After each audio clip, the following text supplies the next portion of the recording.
God Marius, ik heet iedereen welkom hier te kerk voor de 2019 Convention. Het eerste Mal in de geschichte van de Conferencia Menonita de Mexico, een Conferencia Misionera Evangelica, vier wir onze Jährliche Convention taub.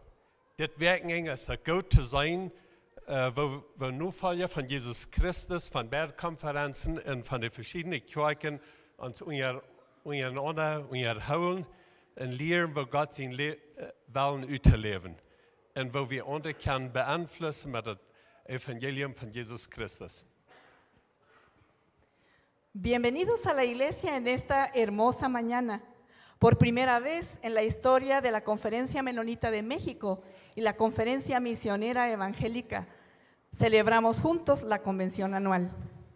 Ha sido un placer ver durante este fin de semana a creyentes en Jesucristo de ambas conferencias y de diversas iglesias conversar el uno con el otro, aprendiendo juntos cómo vivir de acuerdo con la voluntad de Dios y buscando cómo influenciar a otros con el Evangelio de Jesucristo.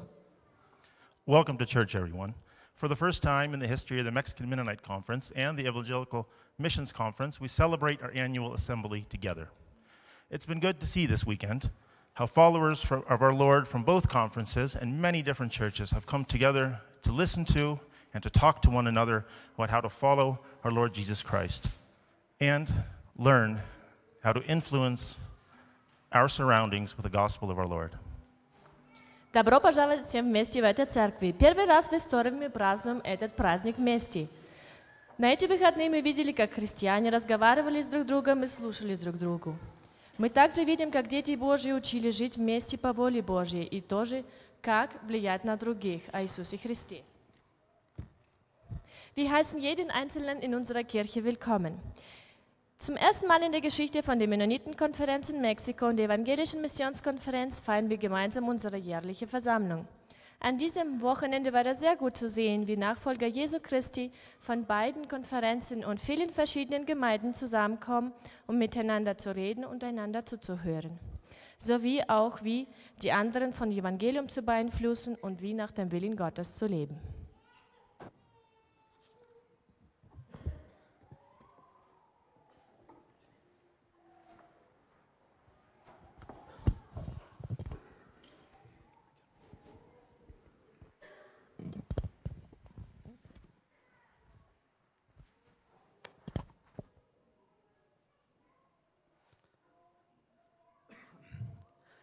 Det er et smak. Dårlige mennesker. Vi har ikke vært der har en dårlig formist. Vi har en golden dag gestern og gestern zu Uwes.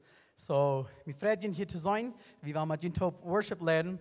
Aber gestern har en skiste von de predikers Ola. Mir fall bi will noch haben ein skiste haben wir so wie ein Teil Prediger, wo du beleidigt werden, dort nicht von ihnen verteilt worden.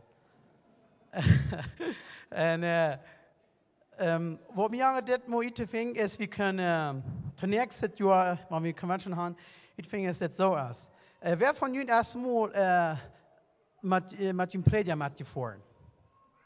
Ja, verstaat het te voeren? Zo dat was niks het jaar vind. Wanneer je waan ten opstoen, wo de passend is.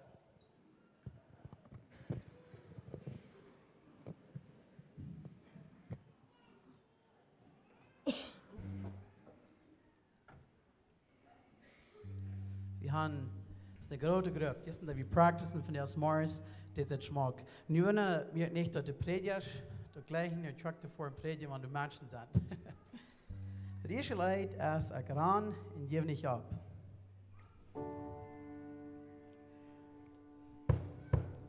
Ich ran und gebe nicht ab, aus Wahn in der Bahn.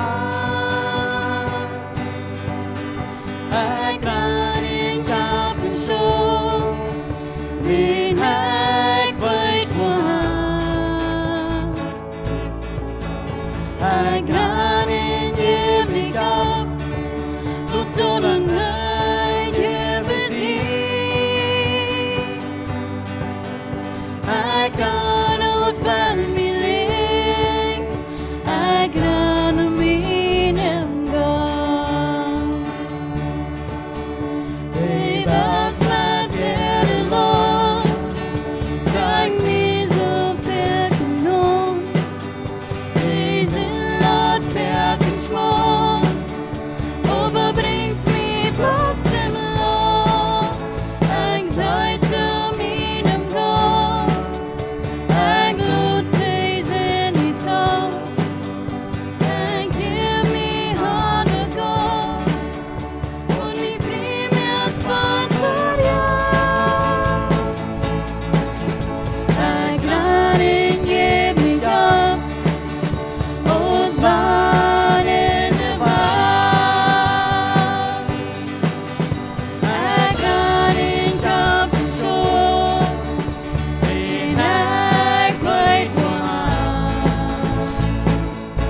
wer heeft zich maar zo je fout maar opgeven?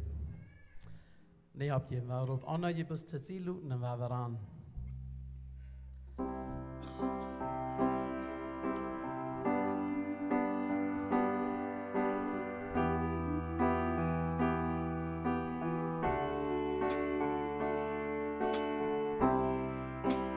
Iedereen veert tot mij en hij woont niet op They heart has go to me.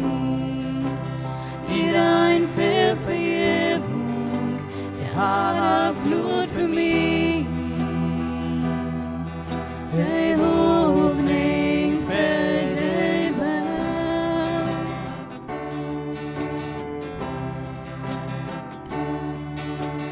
Heiland, für die erste Familie, mein Gott ist mächtig im Land, ist mächtig im Rat.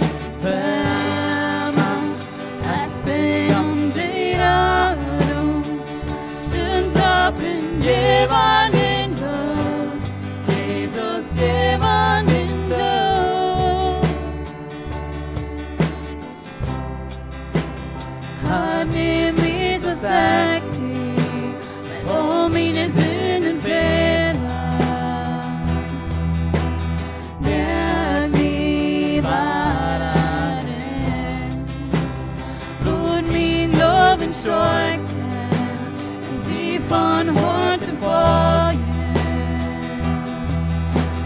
Give me ganz an, you give me ganz an.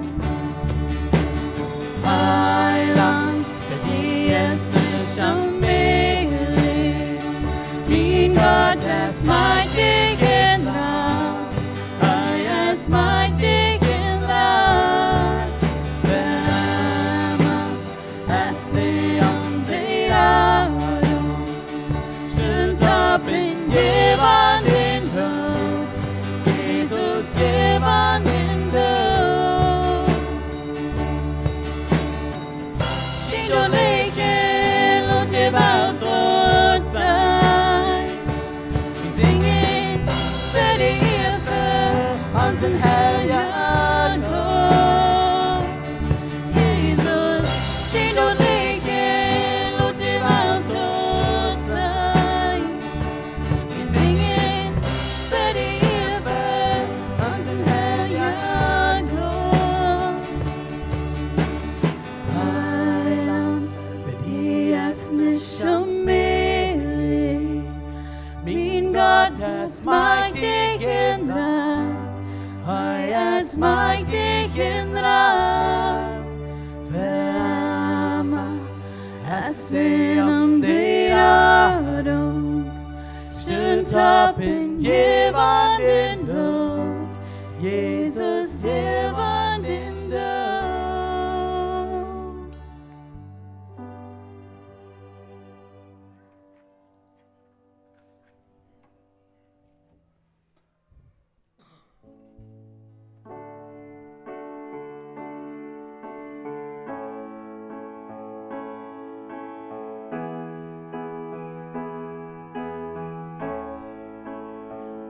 Du großer Gott, wenn ich die Welt betrachte, die du geschaffen durch dein Allmachtswort.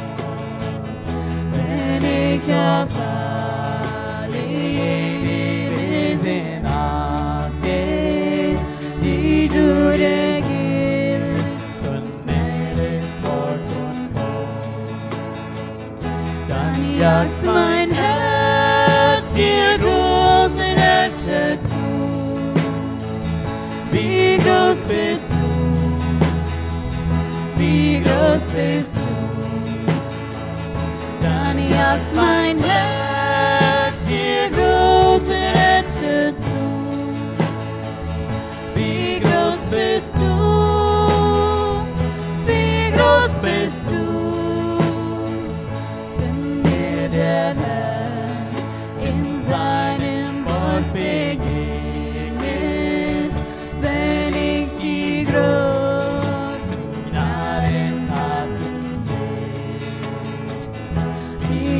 das Wort des Segens uns gesegnet, wie es geliebt, begnadigt je und je. Dann jagt mein Herz dir großen Ärsche zu. Wie groß bist du, wie groß bist du. Dann jagt mein Herz dir großen Ärsche zu. Wie groß bist du, wie groß bist du. Und sehe ich Jesu macht ihre Banden in Knechtsgestalt, voll liebensgroßer Not. Wenn ich im Geiste sehe sein gelegt Handen am Kreuz besandt, vieles den Schutz. Dann jagt mein Herz dir große Ärsche zu. Wie groß bist du, wie groß bist du. Dann jagt mein Herz dir große Ärsche zu. Wie groß bist du, wie groß bist du. Dann jagt mein Herz dir große Ärsche zu. Wie groß bist du, wie groß bist du. Dann jagt mein Herz dir große Ärsche zu. Wie groß bist du, wie groß bist du.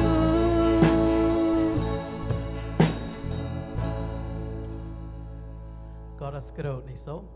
Daar geen doel aan.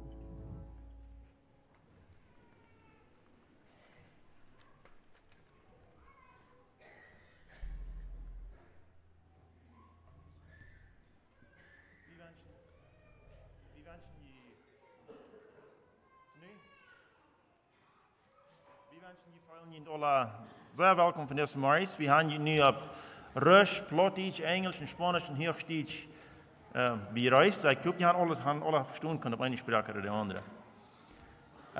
Wir wollen abstehen alle, dann checken ein bisschen Raum, bezieht den Raum, wir reisen die Menschen, was Raum sind, und weiter, das wäre wie sein als Konferenz. So, steht ab, checken Raum, wir bezieht den Stadt, wir reisen die, verschiedenste Konferenzen, verschiedenste Kirchen.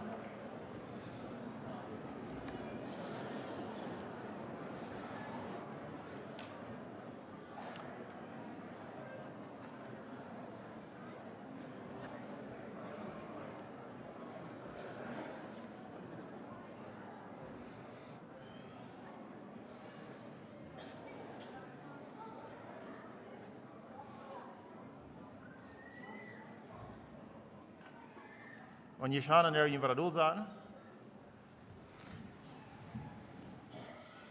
Goed vrouw met Alan Kehler, Han Thies en John Leuven, Carney Head en Benny Fair worden opgekomen. Dit zijn onze redenen geweest voor deze werking. En ook Benny Wieb heeft gisteren intensief geschafft met de Kenia. So we worden hier een paar minuten geven en mitteilen wat ze gezegd hebben.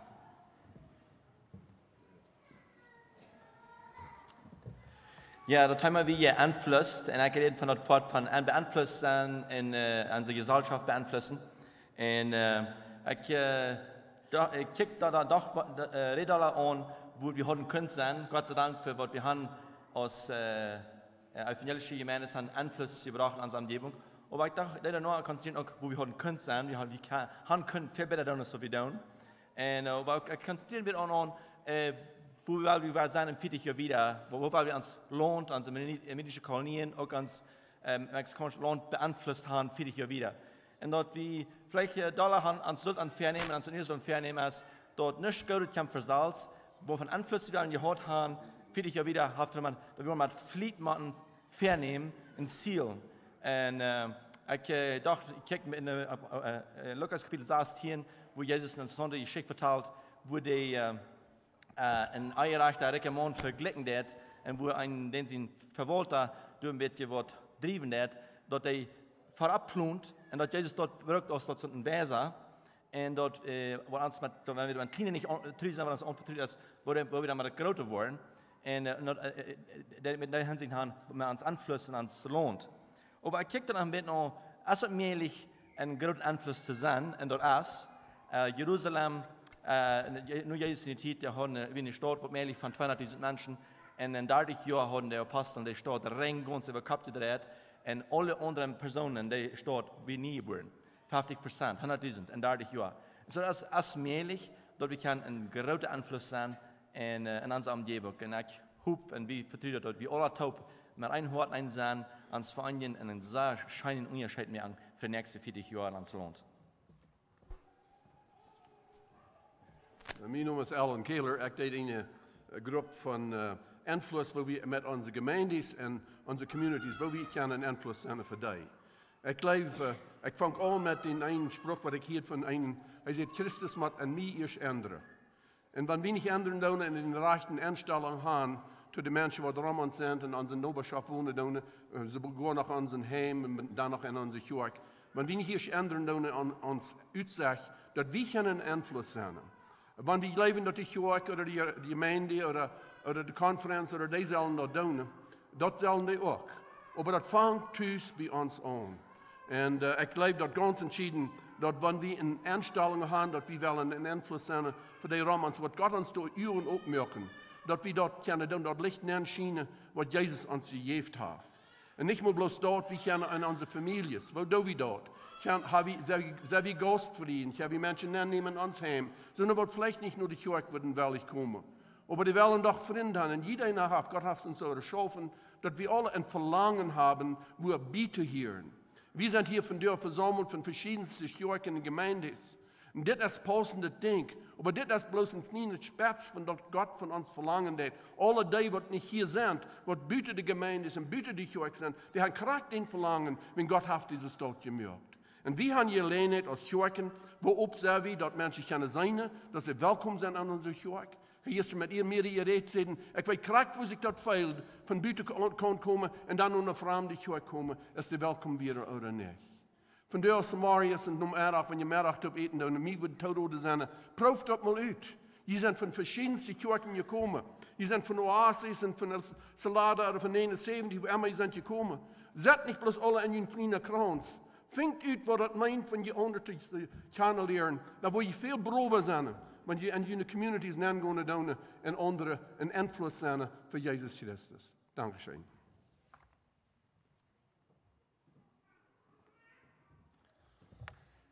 Wir reden jetzt noch von der Welt, wo unsere geschaffte Hand, wo wir durch einen Einfluss sind. Und wir sehen auch, wo viel Möglichkeit wir haben, dort unsere geschaffte kann ein Missionsfeld sein, wo wir können Einfluss sein, wo wir können Christen sein, wo wir können Menschen wat leren. En wat leren we onze mensen op onze Arbeitsstellen? Wir können Arbeiter sein, wir können Wirt sein, wir können Eigentümer sein. Und das ist ganz das, was wir wirklich an uns glauben. Den Glauben, was wir an uns bern haben, den drehen wir wieder. Wo drehen wir den wieder? Haben wir uns Glauben bloß Sonntag oder haben wir den einen Weg auch? Und wir haben eine sehr große Gelegenheit, das zu tun. Wir bekicken uns auch Stellen, wo wir das tun können. Das ist ganz selbstverständlich mit unseren Arbeitern in ihren Familien, wo wir direkt einen Einfluss sehen, wo wir einen behandeln können. Zweitens bekicken wir auch, wo wir unsere Kunden gegenüber, wo immer was von geschafft haben. Ich habe unsere Kunden gegenüber ein Beispiel sein, einen Einfluss sein. Drehen wir dort mit, was wir da haben. Aber auch da wird uns Dinge probieren. Unsere Provider ist, was Rahmen sein und was uns halten, dass wir können geschafft sein von allen Sorten. Wir kicken, dass wir alle Sorten geschafft können sein. Wir können Former sein, wir können in alle Sorten, wir kicken verschiedene Areas, wo wir können sein.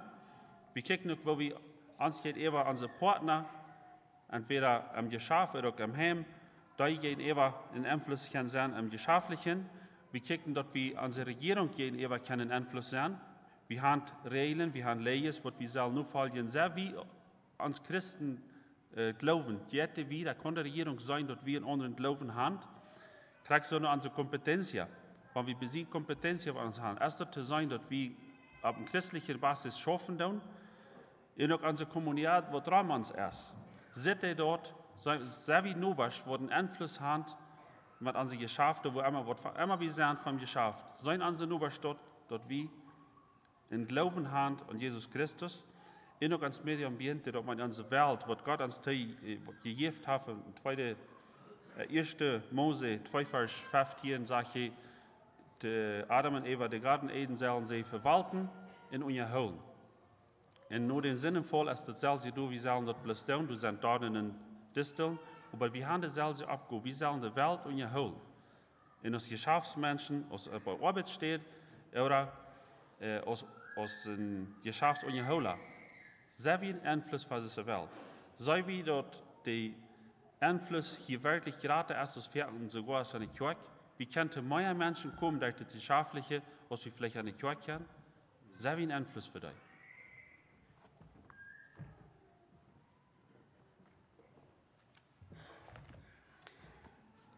Op das erste Blatt an der Bibel, 1. Mose, Kapitel 1, Vers 27 und 28 ist, wo Gott die Familie einführt. Wo der Mann früh schafft und sagt, hat Kinder, hat eine Familie. Allen sagt, hij nimmt das Land, dann hat sie eine Familie, eine Gemeinde, mit wie ein Einfluss sind. Ich glaube, das ist noch klarer, und er redet von einer Familie. Wo sind ich persönlich ein Einfluss auf die Familie, wo ich Part von sie? Als ich der Mann, der Früh, der Kind oder das Schwierkind sehe. Ich sehe einen Einfluss auf die Familie. Familienleben hat von der sehr wenig Wert mehr. Das erste Blatt, das ich sehe in der Bibel, fängt Gott mit der Familie an. Die letzten 2 Vers im Alten Testament, Malachi, Kapitel 3, Vers 23 und 24, sagt Gott, ich will was tun, dass das Familienleben war aber top kommt. Ich will vorherrschen Sehens, Älteren und Kinder, Horten war der top bin. Das sagen wir von dir nicht. Aber die und ich, wo ein Pott sind, wir können Pott sein von das, was Gott versprochen hat, das Familienleben top bin, einen Einfluss sind an unsere eigene Familie. Dort, was wir in der Familie beleben, das kleine Part von was wir Luther in der Welt einen großen Rahmen sein. Und ich bekenne vorher verschiedene Dinge, wo wir einen Einfluss haben, ganz persönlich auf unsere eigene Familie. Und das fängt sehr klein an. Und das fängt an mit mir, was ich wiesen will. Ich sehe einen Einfluss auf meine Familie, was ich wiesen will. Gerade in den Wohnpart von der Familie ich sehe. Mit meinem Gesichtdruck. Als ich schaffe, oder als ich bremse, als ich dull sehe, oder als ich beleidigt sehe. Das wiest mein Gesicht und das beeinflusst, wo die anderen 3 regieren, mein Mann, meine Kinder. Das zweite, der Wir, was ich brauche an meine Familie. Das beeinflusst meine Kinder, mein Mann, meine Frau, jeder Part von der Familie beeinflusst das durch. Und man kann Sehen sein, oder man kann Fluch sein, der Wir, was ich brauche. Der dritte Einfluss, was ich sehe in meiner Familie, das sind Dinge, die ich nicht tue. Und das wird vielleicht für ein bisschen schwer zu verstehen. Aber wenn ich nicht Zeit nehme für meine Familie, das beeinflusst euch und das sage ich, ist nicht wichtig. Wenn ich nicht Zeit nehme zum Bibel lesen, ziemlich wegfahren, und so ein Teil Dinge, was ich nicht tue, das beeinflusst meine Kinder, meine Frau, meinen Partner, und das sage ich, das ist nicht wichtig, dass ihr das tun. Das ist nicht nötig, dass ihr das tun. Und das letzte Part, was ich sage, dass wir mit das, was ich sehe, das, was ich tue, das Vorbild, was ich sehe, beeinflusst ich meine Familie. Beeinflusst ich jeder Part von meiner Familie. Mein Vorbild, meine Arbeit, was immer ich sehe. Und wenn ich der rechte Einfluss, meine Familie der rechte Einfluss kriegt, dann sehe ich der rechte Einfluss an der Mission, am Geschäft, in der Gemeinde, und wo immer wir Leute sind, dort weiß ich durch, was ich an meine Familie für einen Einfluss gekriegt habe. Und zuletzt betone ich besonders, dass wir als Vorrecht haben einen besonderen Auftrag gekriegt, unsere Familie den Serien mitzugeben. Den Serien zu sein, einfach den Serien zu geben, dass die Leute, wo immer die gehen, der rechte Einfluss sein.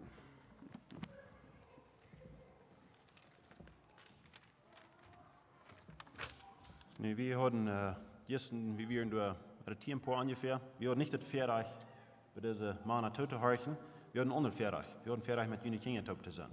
Und so ein großes Fahrreich. Und ich sage mir ganz sicher, wenn die Deutschen anloten und jene Kinder, da wo ihr Bild anworden, dass sie sind, die Zukunft. Und wenn es bloß feststellen, 30 Jahre vorab, dann werden die, die hier so in die Band sitzen, die kleineren, die werden hier oben stehen. Wir können unsere Zukunft von allen lange eng sein, an einem feinen Fenster tun. Und bloß zum noch mit unterstrecken, was John sieht, ich sehe noch nicht mit der Klasse mit bei, ich weiß nicht, was sie alles wollen recht haben. Aber wir haben durch die Kinder, und wir können sein und spüren den Einfluss, was die Kinder gekriegt haben von uns. Das ist immer oft zu spüren. Wenn er mit Kindern top ist, Dan beeld wat aan aan. Wat van familienleven de hand, wat van de vader, wat van de moeder, wat wordt er leven thuis is. En we noemen ons die, we werden zo einfach so dries en noemen ons de vriend en ging niet vrouw en dag met de kinderen. Ik word hier niet al eens en even gaan, maar die vrouw met de kinderen daar gaan, heeft ons een aanblik, heeft ons rijk beweegt. En ik wil je een paar vrouwen van deze verlezen en dat je zien kan wat die kinderen geantwoord hebben. En wie dat zo beantwoorden dat een kind niet noemen abschrijven. We wissen niet, wie een kind wat uitgefällt hat, aber dass wir sozusagen eine Statistik haben von unseren Kindern, dass wir wissen, wo stehen unsere Kinder. Eine Frau, die wir da haben, hat den Vater die einmal das Evangelium erklärt, den Heilsplan erklärt. Ungefähr der halb ja und der andere halb nee. Andere Frau, die wir haben. Hast du mal gesehen, dass dein Vater, deine Mutter, selbst wem das Evangelium erklären hat? Ein Fremden. War der halb, ungefähr ja, der halb nee. Eine andere Frau, die eben ging, wat vielleicht mit dabei ging für die Kinder, und wir einfach eine persönliche Frau verernten, dass wir, wenn die Frau gestorben, wo stehen im Himmel sein. Wir hatten 24 Kinder, 13 von denen sagen ja, 1 sagt nee, und 11 sagen, ich weiß nicht, sei mir nicht sicher. Der dreht sehr Leute an. Eine andere Frau, das geht all, ab was John durchnehmen wird. Habt ihr zu Hause Morgenandacht oder Abendandacht? Da ihr tust die Bibel lesen oder die Andacht haben. Einmal am Tag, ein paar Mal im Monat, oder habt's nicht. Ein Viertel sehr einmal am Tag, ein Viertel sehr ein paar Mal im Monat, und der halb sehr überhaupt nicht. Nu, wie kan verder zijn, deze statistics wat we hier nogmaals in de kerk, wanneer de prediger van wat reden, dat is van de stad, dat is van Zaswa. Dit zijn onze statistics van thuis. Nu, dit merkt ons vielleicht meer treuriger betrübt, soll nicht, das soll uns ansporen. En wir haben noch andere Frauen, aber bloß noch eine mehr, was wir da haben wir, zwei mehr. Ein wir, eine Dollar eine theologische Frau, was uns vielleicht soll, Mut mehr an Dollar über nur zu denken, und unsere Kinder anzuschreiben. Es ist einfach, wir haben eine Frau durch und wir stellen ein bisschen was vor. Wir können ein Ehepaar sich scheiden, wenn er befreit ist, für irgendeine Ursache. Kann irgendeine Ursache sein, was die Freiheit geben, dass ein Ehepaar sich scheiden kann. 3 sagen ja, 8 sagen nein, und 15 sagen, was dann der Halb mit über der Halb wird sein, ich sage mir nicht sicher, ich weiß nicht. Unsere Kinder sollen diese Dinge weiten. Wir sollen die Dinge weiten. Und wir wollen unsere Kinder beeinflussen, ob wir das wollen oder nicht. Dat is een ding, gelijk wat John wat handig gewoon. We kunnen dat niet onswitchen oder aufswitchen, als wir unsere Kinder beeinflussen dann. Das dürfen wir jeder Tag. Smars, wenn wir abstimmen, wenn wir nicht ganz klar und wacker sind, wenn Pferden an seine Tür kommen, das sollen unsere Kinder. Unsere starke, unsere schwache Seiten, unsere Basten, unsere schlechte Seiten kriegen die alle mit. Und dort ist die Zukunft für uns, für unsere Kirche. Eine letzte Frage, die wir immer gehen, wir, wo wirst du so nicht groß bist? Pferden, Frauen, Kinder dort oder andere Menschen, wo wirst du nicht groß bist? Nu, wir werden einfach nicht schwierig zu sein, was die Kinder in ihren Horten ab das. Wir haben nur mehrere verschiedene, das ist nicht denkt, was wir bloß ein paar Optionen geben, aber wir werden 2 Missionare machen. Und das macht mich freut. Wir werden 2 Städte machen, die haben einfach ein Hort und eigentlich gerade sein, ich will ein Missionar sein. So, irgendwo kommt der Einfluss nennen, unsere Kinder wollen Missionare sein. Ich glaube, das sollen wir noch viel doller anschauen.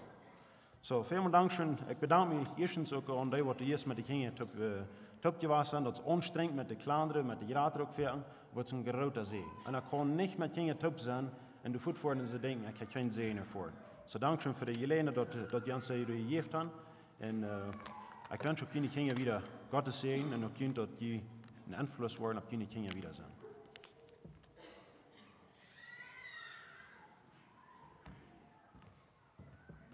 Dankeschön. Para los que prefieren escuchar en español todo lo que se presenta aquí, tenemos disponible la traducción simultánea. Si no agarraron los audífonos al entrar, pueden pasar aquí a la entrada y reciban los aparatos. Ik in mijn vrienden hadden 2 jaar verreicht al onze CMM-conferenzen rond te voeren. En het laatste jaar zijn we al die CME in de CMM alle bezocht. En godsdiensten zijn nog Samaris. En merk ik een beetje driest te zijn wanneer ik kan. wir sind verschieden. Nicht? Das CMM, CMM. Jessen sie, du wär, was von der CMM, Kirchen, die Wühlen sich, es nicht diese Hand zu kommen von der Samaris, wenn die Fallen singen wird, amaglich, mangt die Swifter, und mangt die Blumenohr. So, wir haben jetzt so ein Unterschied, ne? Wir sehen uns verschieden an und so weiter. Und ich habe ja gesagt, der hat mir gesagt, ich soll nicht mehr sein, weil wir sehen mit einem Blumenohr. Ich dachte, ein bisschen der Grouche, ne? Wenn ich sage, Blumenohr geworden, sie muss ich doch halt schaffen sein, da drauf zu kriegen. Aber wenn ein Mensch sich kennenlernt, dann was ich von der gedacht habe, ist vielleicht gar nicht so, ne?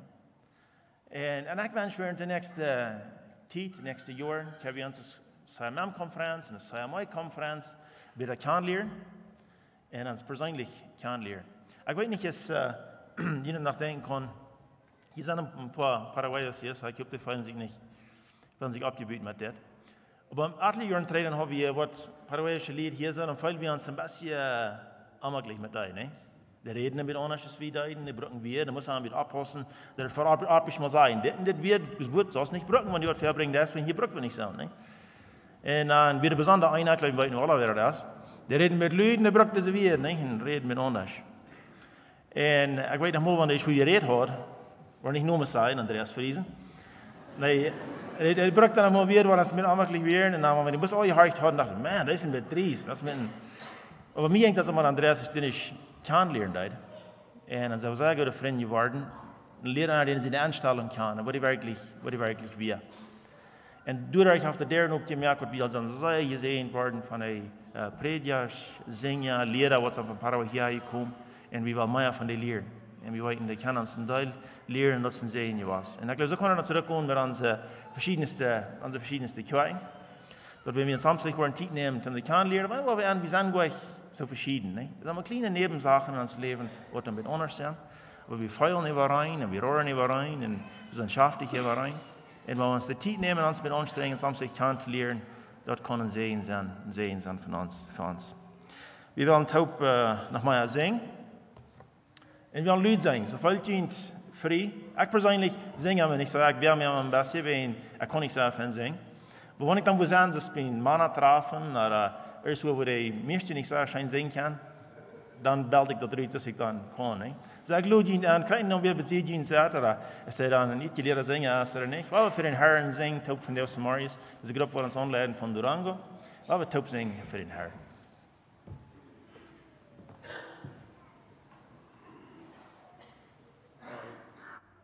Gestern sagte einer dort, von der Konferenz singt, der einbringen am Assistent.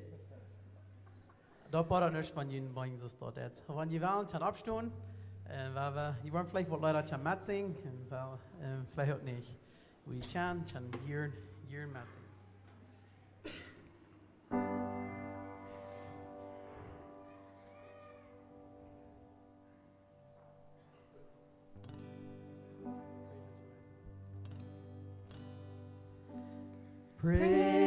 Praises rising, eyes are turning to you. We turn to you. Hope is stirring, hearts are yearning for you. We long for you. 'Cause when we see you, we find strength to face the day. And in your presence, all our fears are washed away.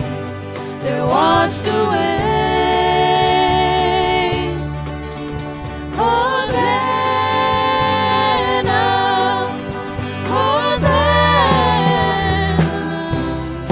You are the God who saves us, worthy of all our praises. Hosanna, Hosanna.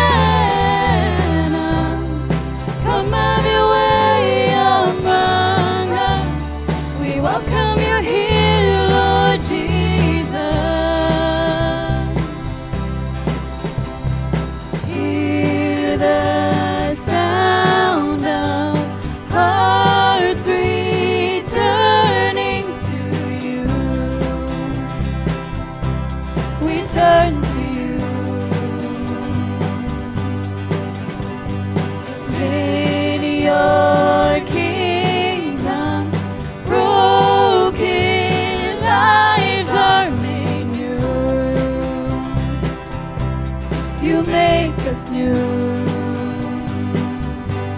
'Cause when we see you, we find strength to face the day.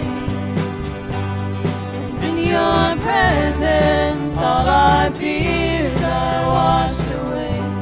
They're washed away.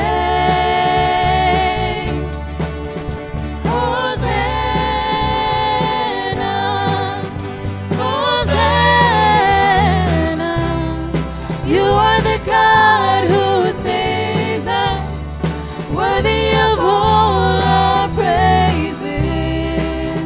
Hosanna,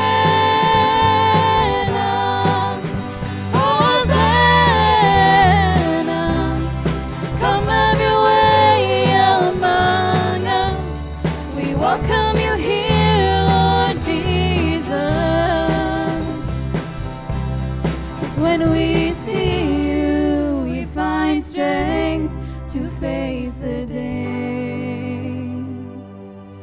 and in your presence all our fears are washed away.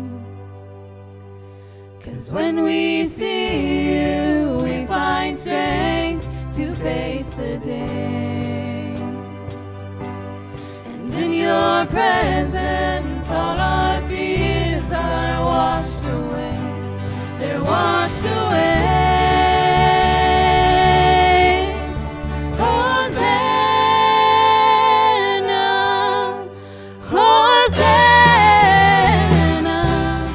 you are the God who saves us, worthy of all our praises. Hosanna,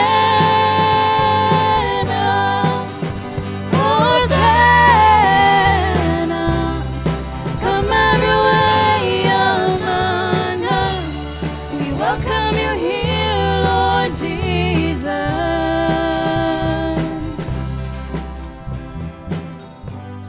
Herr Jesus, wir danken dir für das Morgens. Wir danken dir für jeder Mann, der hier ist, hier kommt. Wir haben uns hier versammelt, um die lobenden Plätze. Wir haben jetzt gesungen, die bist hier willkommen. Wenn du bist, wir haben uns hier Rat haben. Dankeschön, Jesus, für uns Raten. Wir lohnen ihn heim an, für das Versammlung kommen. Amen.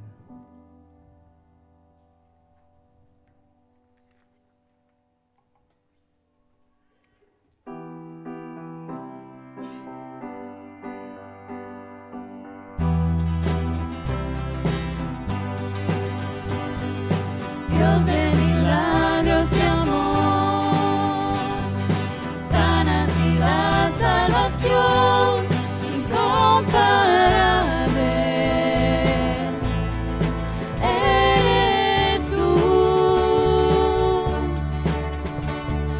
brillas en la oscuridad, amamos por tu libertad incomparable.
was tegen God ook groot.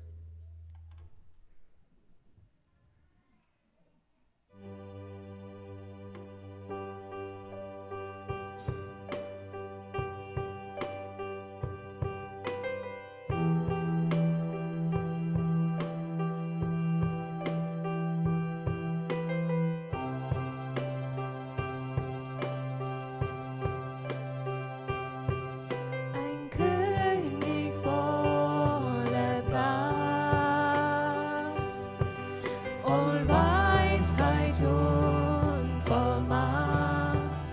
Die Schöpfung betet an, die Schöpfung betet an.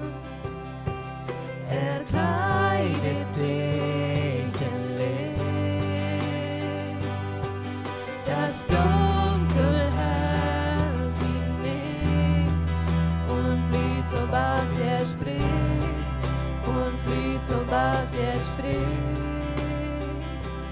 So groß ist der Herr, singt mit mir, so groß ist der Herr, ihn preisen wir, so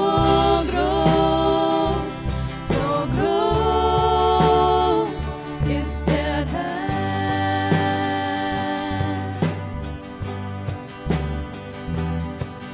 Von Anbeginn der Zeit bis in die Ewigkeit bleibt er derselbe Gott, bleibt er derselbe Gott.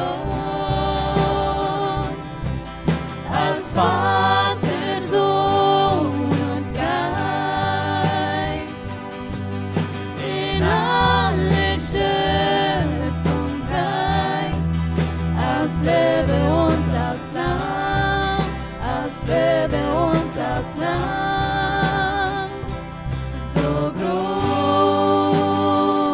ist der Herr, singt mit mir, so groß ist der Herr, ihn preisen wir, so groß ist der Herr.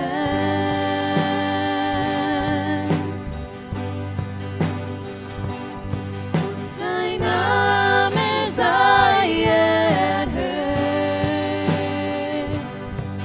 denn er verdient das Lob. Und wir singen laut, so groß ist der Herr.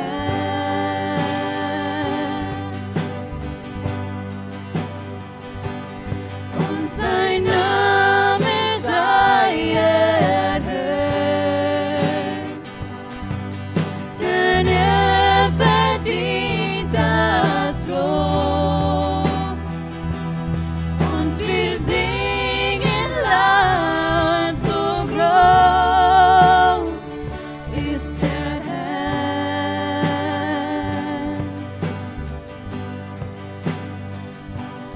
So groß ist der Herr, singt mit mir, so groß ist der Herr, ihn preisen wir, so groß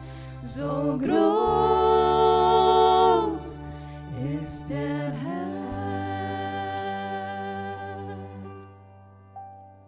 Dankeschön, der nicht du sein.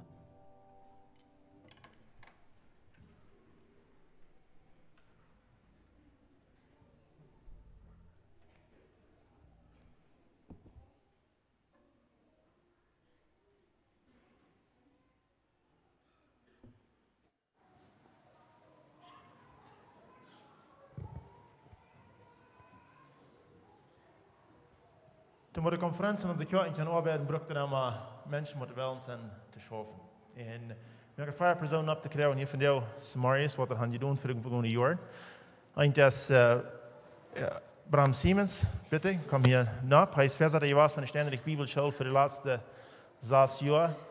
En hij heeft een goede arbeid gemaakt. Wir sind sehr und sehen, was du am Konferenz von heute dankbar dafür.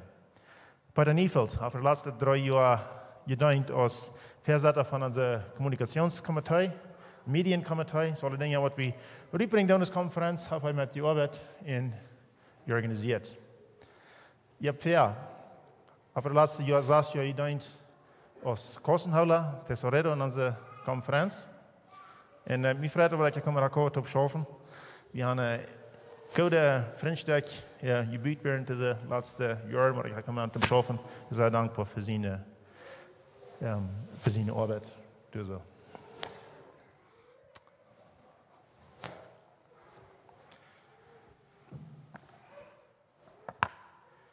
Auch wenn alle diese Personen eingestellt worden, braucht dort ein Nominationskomitee.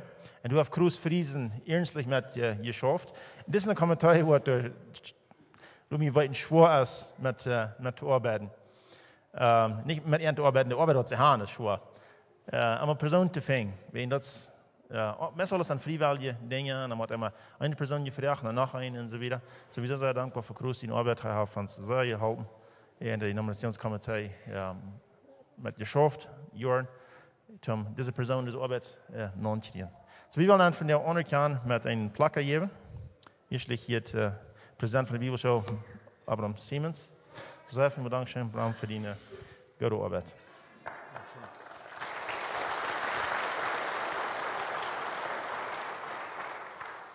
Pedro, nicht viel Dankeschön für all deine Klugheiten in der Technologie anwenden in diesen letzten Jahren, um uns eine Konferenz später mehr. Dankeschön.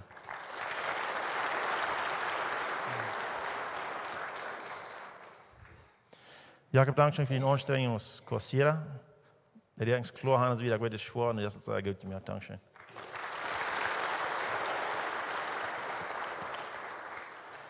Maar Cruz en ik heb komen maar bij mijn restaurant. Toen komen we reden eher wem waren we om 19 en dan heb ik vernomen is dan vroeg we dan zitten die waren offen en zo wieder. En hij moest dan bij ons van hier zo voor daar te gaan. Dankeschön voor de persoon zieken die de arbeid doen. Dankeschön Cruz. Dankeschön.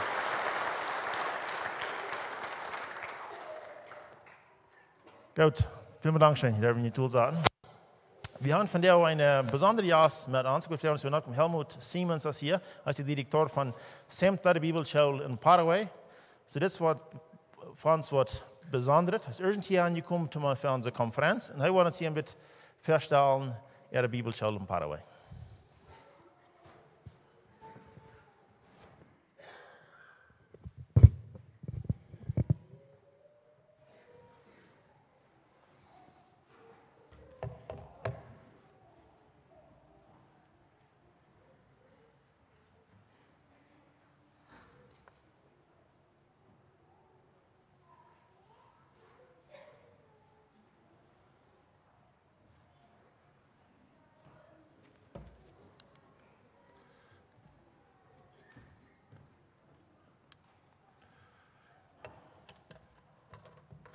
Werte Freunde, werte Geschwister, ich grüße euch alle ganz herzlich.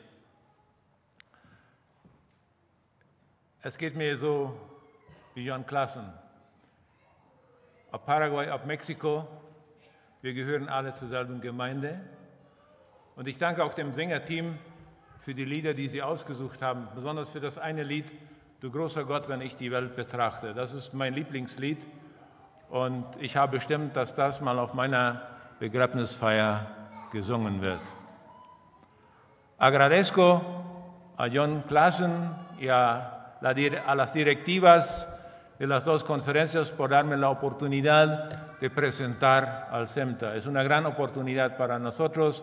Muchas gracias por esto. Ich habe dann noch ein größeres Thema Mädle. Der erste Großchamp von Pastor Alfred Friese. Alfred Friese ist der Leiter von der Konferenz der Vereinigung der Mennoniten von Paraguay. In dieser Konferenz ist auch der auch CEMTA. Dann den zweiten Großen, den ich über Merle will, und die Schwester hier von Mexiko ist von Pastor oder von Gemeindeleiter Gunnar Derze. Gunnar Derze ist der Leiter von der Komitee, das CEMTA leidet. Und er gereist diese Versammlung mit 1. Thessalonicher 3, 12a. Euch aber lasse der Herr zunehmen und überreich werden in der Liebe zueinander. Und das sind die größten Worte, die ich von Paraguay mitgebracht habe. Das gesagt, mein Name ist Helmut Siemens. Ich bin seit 35 Jahren befreundet mit Waltraud. Wir haben einen Sohn und 2 Großkinder. Vielleicht hat der Opa und Oma das ist uns, wenn wir gewusst haben, wahrscheinlich mit Großkindern, wo wir mit denen all angefangen haben.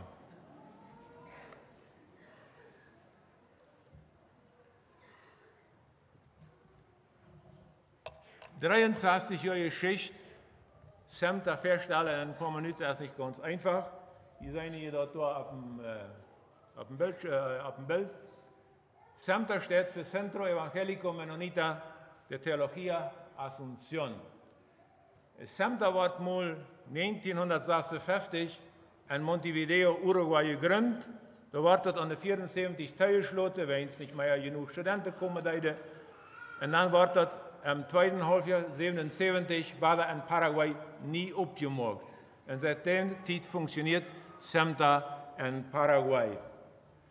Seit 1994 sind wir ein Campus, eine Aufteilung von der Evangelischen Universität von Paraguay. Das ist eine Universität, die von der Breiter Gemeinde, das wird gestern auch noch festgestellt, von der Mennonitengemeinde, von der Baptisten und ein paar andere Konferenzen gegründet worden ist.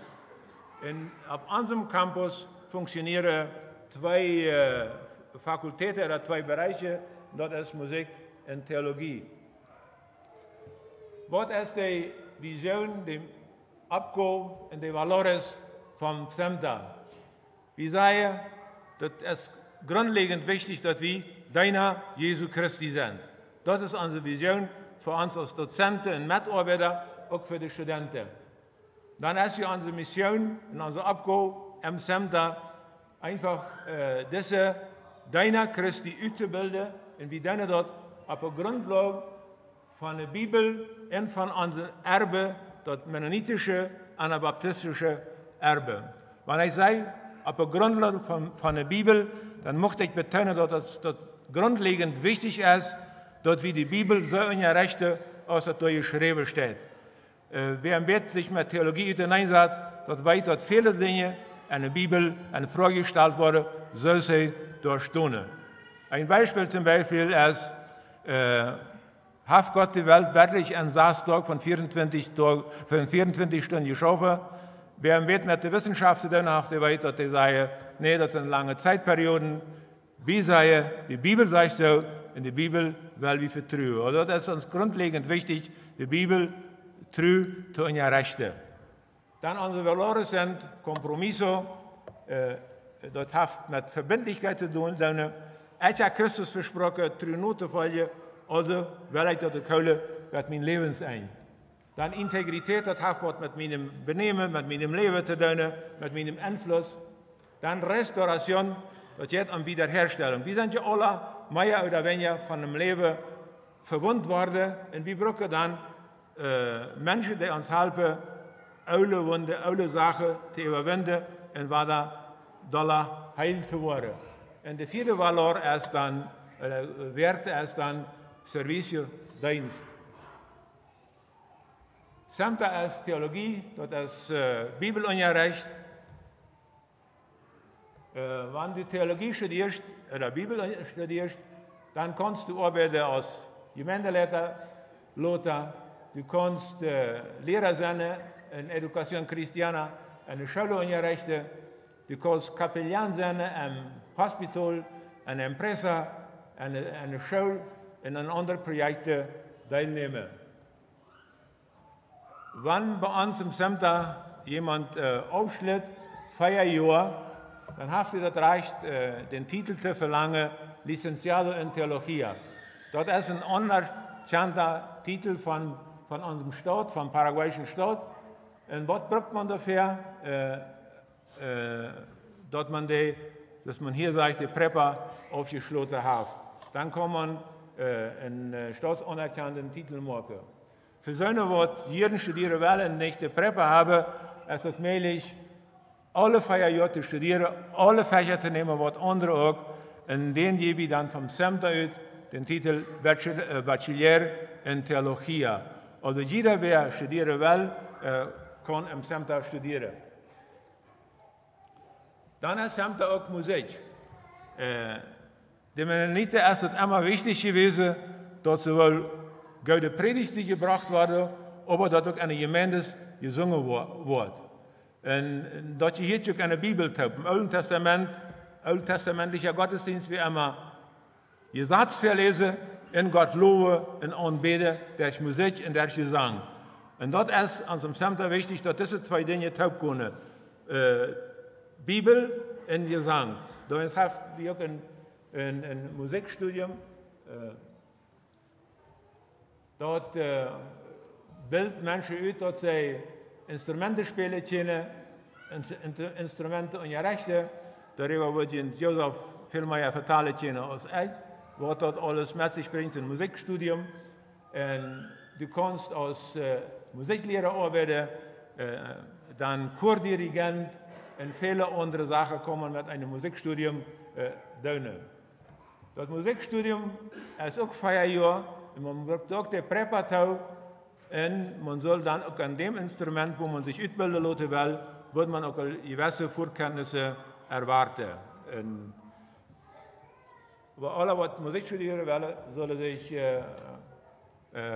im Center melden. Momentan die wie etwa bei Tieninstrumente unterricht am Center. Das eine Bild, was ich da sehe, das junge Fräulein, was Josef kennen, das ist seine Sobrina, die studiert am Center Musik. Wir haben eine Bibliothek, vielleicht Bibliotheken in den USA und Deutschland, das ist eine kleine Bibliothek, aber wenn wir von 23.000 Büchern reden, dann sind wir sehr stolz darauf, dass wir so viele Bücher in der Bibliothek haben.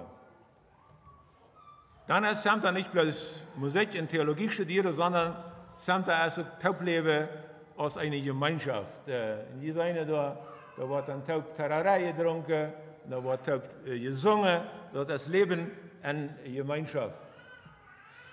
Dort gehört dann auch zum Leben in Gemeinschaft.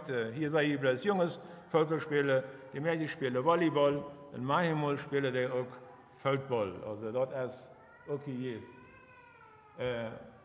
Dann hat Center auch Wohnungen für Jungs und Mädchen, aber auch für Familien.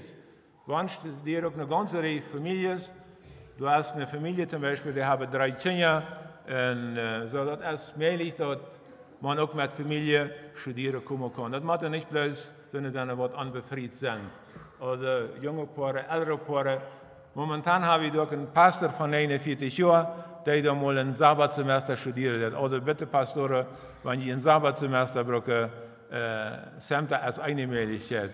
Es gibt noch viele andere gute Möglichkeiten auf dieser Welt. Dann sehe ich hier gewisse Gebiete, die auf dem Center haben, stehen drin. Das hier unser Reich ist, kriegt eine Ehepaarwohnung, wo die Familie mit 3 Kindern wohnen wird. Dann ist Center auch Dienst. Wir haben dort so, dass wir einmal eine Woche im Jahr die ganze alle derer vom Center zuschließen können. Und dann gehen unsere Studenten in Dienst. Die können zum Beispiel eine halbe Kirche abbauen, die können halbe Kinderspielplätze vor dich machen, die können Gassenrennen machen, Variusrennen machen. Einfach nicht bloß mit dem Kopf arbeiten, sondern auch mal mit den Muskeln arbeiten. Wenn die dann von Montag bis Freitag mit ihren Muskeln gearbeitet haben, vielleicht auch noch einen Baum ausgerufen haben oder ein Possessio, dann kommen die Freitag mit hängenden Flechten alle trägen, dann Frau waren sie nächsten Tag, Montag war den Stiftbrückchen oder den Laptop. Die seine hier, was wir dann tun, dort sind Arbeiter, was wir dann, und das wird vom Service Center tun. Dann ist Center auch Mission, kriegt in diesem Märchen eine Gruppe von 3 Studenten von Bolivien gekommen sind, die in 2 Wochen Missionseinsatz machen. dann musste die von Haus zu Haus gehen und Menschen das Evangelium verkündigen. Da sei ich, wo einer von unseren Studenten mit Kindern arbeitet, oder Center ist auch Mission und Evangelisation. Wir haben nun gegenwärtig 30 Studenten, die neben dem Studium noch mal eine Ausbildung machen als Evangelisten, wie sie dafür ein Stipendium kriegen. Oder Center ist Mission und Evangelisation. Das ist auch ein Evangelisationseinsatz mit Kindern, die aus der Nationalschule kommen, die dann einen Tag am Center betreut wurden und ganz intensiv mit dem Evangelium konfrontiert wurden. Center ist aber auch Apologetik. Apologetik ist vielleicht ein Wort, das nicht sehr bekannt ist. Das Wort braucht Petrus, wenn er sagt, sie sind abgefordert, jederzeit Rechenschaft über ihren Glauben aufzuleihen. Das ist 1. Petrus 3,15. Und da braucht das Griechische das Wort für Rechenschaft Apologia.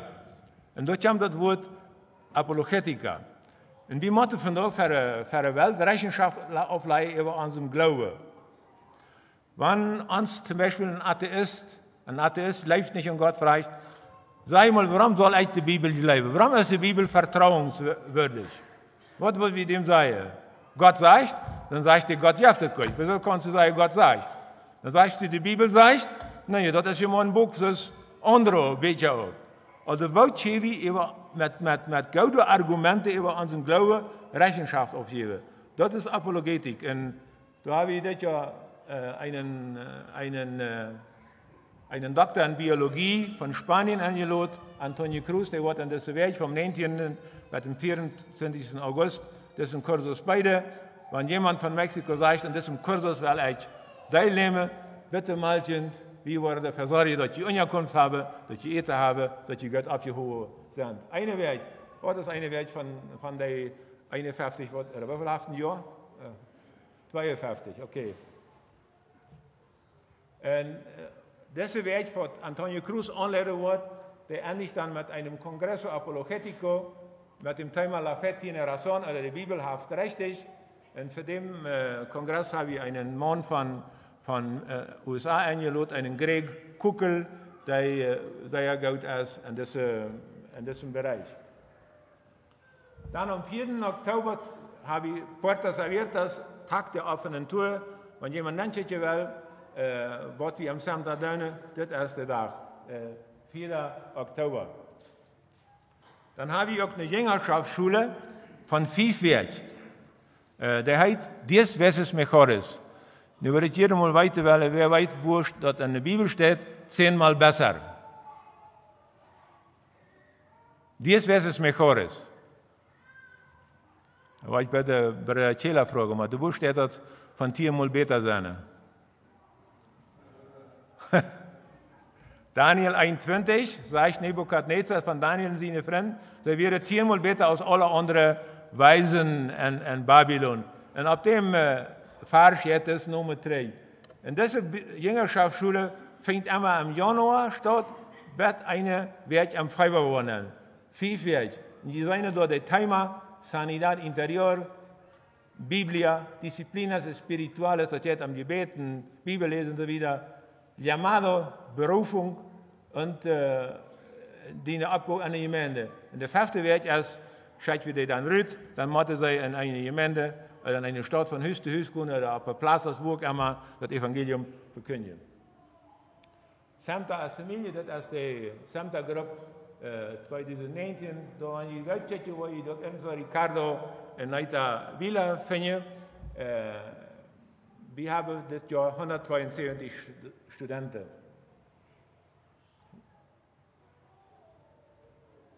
Da sei ich, wo ich Informationen kriege. Jan, habe ich noch ein paar Minuten? Oder wird es ein? Eine Minute noch. Donnerstag. Ja, von daher sind da. Uns ist die Vers sehr wichtig, was du von gehört hast, in Gegenwart von vielen Zeugen, das vertraue treuen Menschen an, die fähig sein werden, auch andere zu lehren. Das ist uns Hauptvers am Center. En dat meint dat gemeentes die visioen hebben moeten, jonge, trouwe mensen te vinden, wat fähig zijn, ook anderen te leren. Timotheus heeft het van Paulus hier. Timotheus heeft het anderen anvertrouwd. Die zeggen dat wij anderen anvertrouwen. Maar dat moeten mensen zijn die van de gemeente leiden en van de gemeente uitgezocht zijn. Die moeten een visioen daarvoor hebben, woont zijn die trouwe mensen, die trouwe mannen, wat dat wiedergeven kunnen. En die opgave geven we als gemeentes nicht von uns und sagen, dat laten we mal dem Taufall. Dat moet we ganz bewusst verder. En dat laatste, wann Gott einem raubt, dann soll mit Jesaja sagen, und ich hörte die Stimme des Herrn, wen, ein paar Fehler, bitte mal ins geschrieben worden, da sind ein paar Fehler bei. Wen soll ich senden und wer wird für uns gehen? Da sprach ich, hier sehe ich, send meine Nova. So sei wie hier. Gott sagt, Jesaja sagt, hier bin ich, sende mich. Wenn jemand Gemeinden Gott raubt, dann sage ich mit Jesaja, hier sehe ich, sende mich. Dankeschön.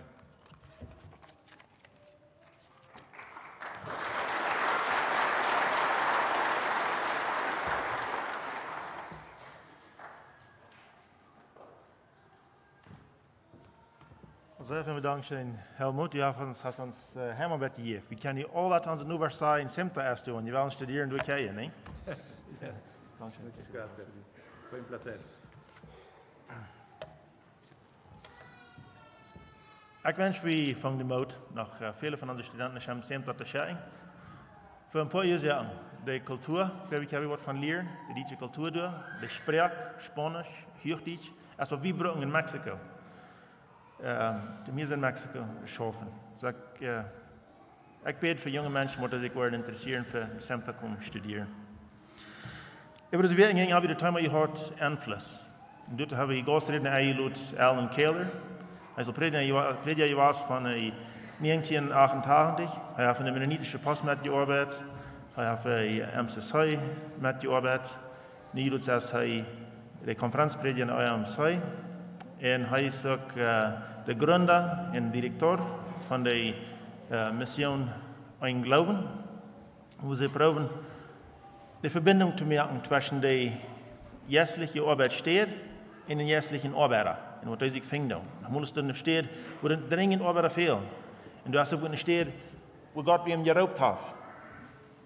Und diese Organisation wird halten, uns zu finden und ein Evangelium rüberzubringen und Gott seine Lehre zu fördern in unsere plottische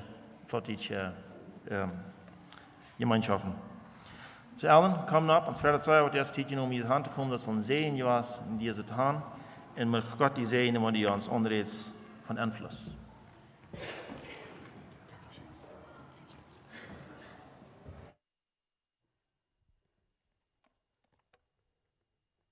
Ik heb hier Jozef aangenomen om met helpen aan mij dat mijn toedicht.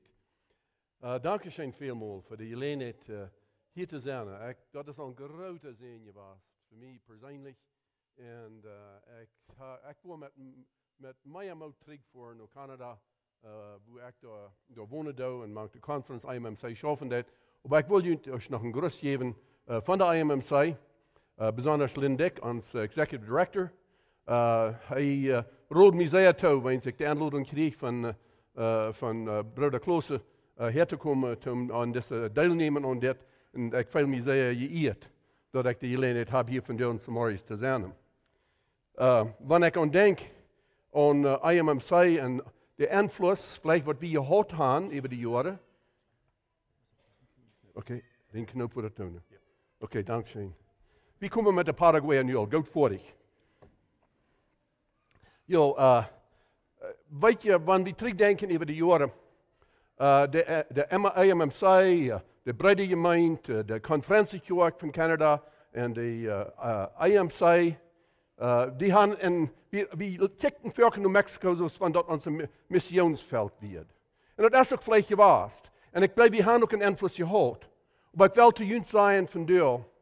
En ik zie al jaren gekomen hier naar Mexico. Wie uns fehlt, Kanada fehlt, erst ein Missionsfeld. Und was die haben, das fehlt uns. Ich glaube, das Blut dreht sich. Die haben hier eine wundervolle Lehre. Die haben hier wenigstens 3 oder 4 Sprachen, die brauchen. Und noch viele von unseren Kirchen wurden vorhin in Kanada, da wo je mit einer Sprache noch derven, durch singen und alle die, und das Eiven im Wort. Das ist arm. Aber doch, uns fehlt es so neidig, dass wir eine Gemeinschaft schaffen dürfen. Ich gebe Ihnen auch noch einen Gruß als der Direktor von einem Glauben. Wir sind noch ganz nie am Anfang. Wir haben noch nicht unsere Papiere und alle die Dinge vor, was wir die gleichen. Aber wir sehen, dass das Feld so groß ist. Und wir wissen, dass wenn wir uns nicht taub kommen tun und taub stunden tun, die Arbeit erst viel geraten als wir einzeln können tun. Und da werden erst, verrät mir das so, das sind 2 Konferenzen, die möchten den Anfang. Ich glaube, Gott hat eine große Arbeit hier in Mexiko, die Kirchen taub zu bringen. Hij moet eine große Arbeit machen, unsere konservative Kirchen der Rheinländer und Olken hier. Da ist eine Erweckung kommt da. Lied, wir nicht hängen geblieben. Wenn Gott eine Erweckung will tun in uns, das meint niemand uns hart reden möchten. Christus muss uns erst ändern selbst, oder wie die Welt kann ändern.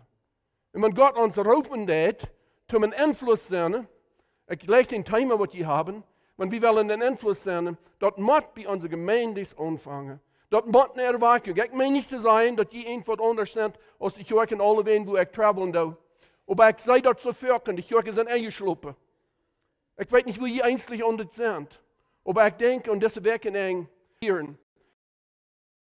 Die als Leiter, besonders und Pastors, aber nicht mal bloß da, die Arbeiter, was je deine tun, und die Sinderschulden, wo immer dort ist.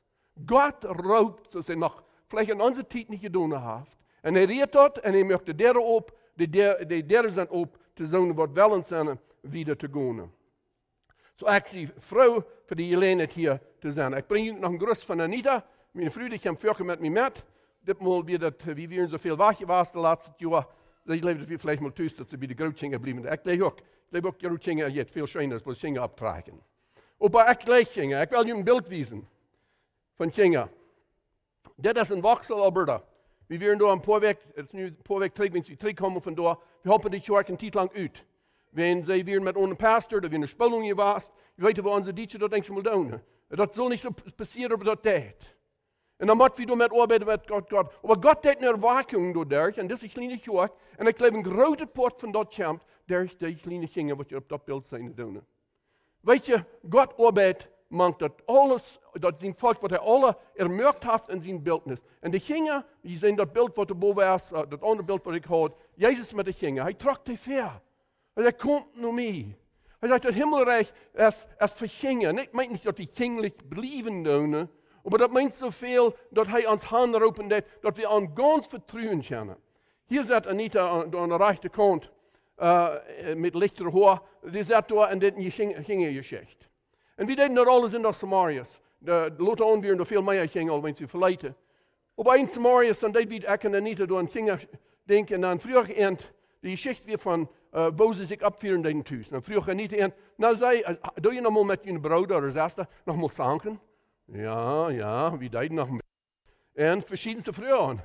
En dan vroeg zij, zei je nog mal een slechtes woord?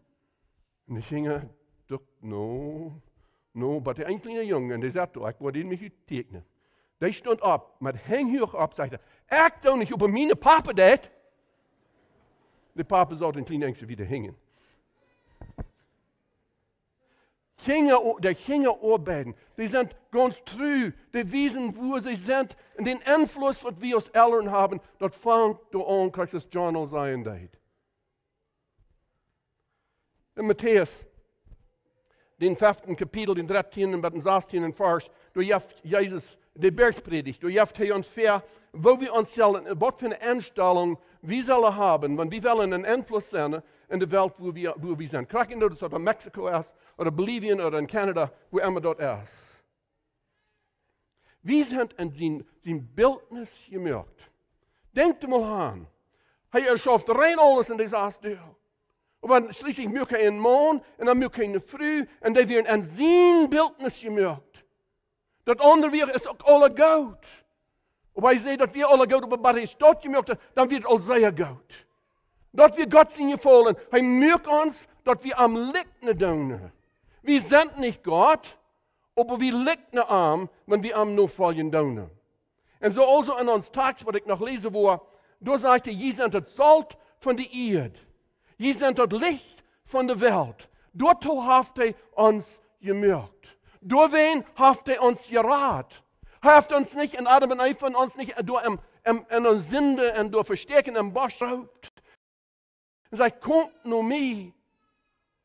Und dann habt ihr uns rein gemerkt. Und war der Tracht gestellt. Denkt daran.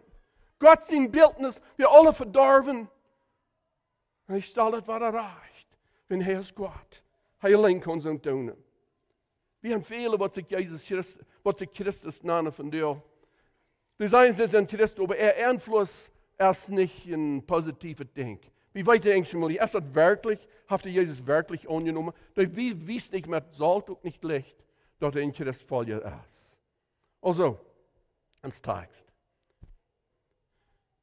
Sie sind das Salz auf der Erde. Er redet von uns. Er redet hier von dem, was Jesus annehmen. Er redet zu der Gemeinde von dir in das ganze Bergpredigt. Wenn Opa dort Salz den Geschmack verlässt, wer kann dort weiter salzig merken? Wir wissen uns, wo allmählich Dinge sind für uns. Dort erst zu nichts zu brücken, die können dort bloß noch ausscheiden und von Menschen verklingen lassen. Aber sag ich wieder, Sie sind das Licht für diese Welt. Dort ist allmählich in Stadt zu verstärken, der auf dem Berg liegt. Kein Mensch steckt eine Lampe an und bestellt die und dann in einen Arm. Die wird doch auf einen Lampenholer gestellt, dort vor allem im Hauslicht ist. So lässt auch jün Licht für die Menschen schienen, dass sie jene gute Werke seine, dass sie jene gute Werke seine und jün Vater im Himmel durchverloben.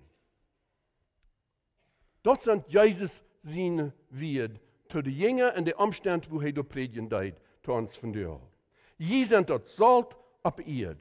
Salz hat ein besonderes Weich, das kann Dinge abholen, dass nicht ein Preservative genannt wird, auf Englisch, dass wir keine echt und recht leben tun. Salz, wenn man Fleisch, das hält das rein, hält das von Verstocken.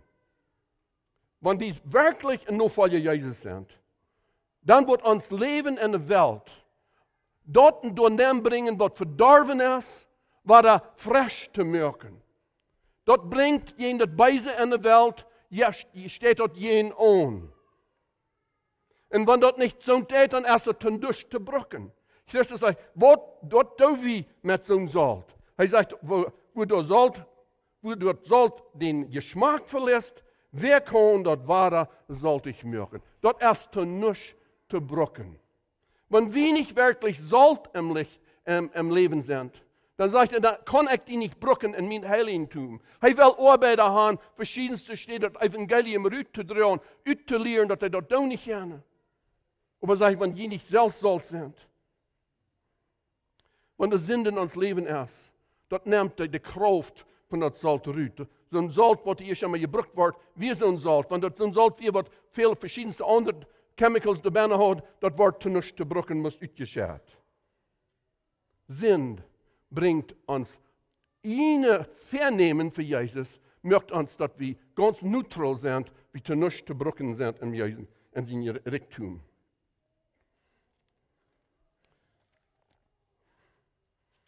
Lass mir das so sagen. Ganz einfach. In gutes Leben zu führen, das ist, was Gott von uns verlangt. Jo? Wir sollen nicht fliegen bei der Arbeit, wir sollen uns nicht besüpen, wir sollen nicht stehlen, wir sollen nicht immoralische Movies watchen, was immer da ist. Wir suchen nur in heilig Leben, in gutes Leben. Und das ist auch alles gut. Aber das Evangelium ist nicht bloß für uns ein gutes Leben zu merken, und wir sollen andere Menschen helfen. Das ist nicht bloß für uns heilig zu merken, dort habt ihr uns nicht gewonnen, habt uns gewonnen, nach Salz und Licht zu anderen zu sein. Uns fehlt Menschen, und früher und Kinder, einen Einfluss te zijn in onze society vandaag. En er zijn vele wegen wo wir dat doen niet kunnen. Wir dürfen uns nicht immer wo streiten. Wir dürfen uns Frieden bringen in steeds Streit, in de Kerk. Wir dürfen nicht Gossip oder verschiedenste dumme Reden haben. Material Dinge, die sind so frei und voll. Wir hängen uns $4 an und dort und Gott sein Wort. Die sind von der Zeit, bringen die uns einmal Frieden, aber die sind, du hast den Frieden nicht, habt ihr nicht einen Grund. Wie moeten ons leven met een andere mensen een invloed zijn, dat die ook beter willen naar Jezus Christus komen. We zijn eenmaal, en we reden laatst op een dash, gisteren van, zegt somebody, want we zullen, hoe zeg je dat nogmaals, predigt het evangelium, wanneer ich dan brukt wird. Dan worden eenmaal gezegd, wel dat is en de wacht is dat ook zo.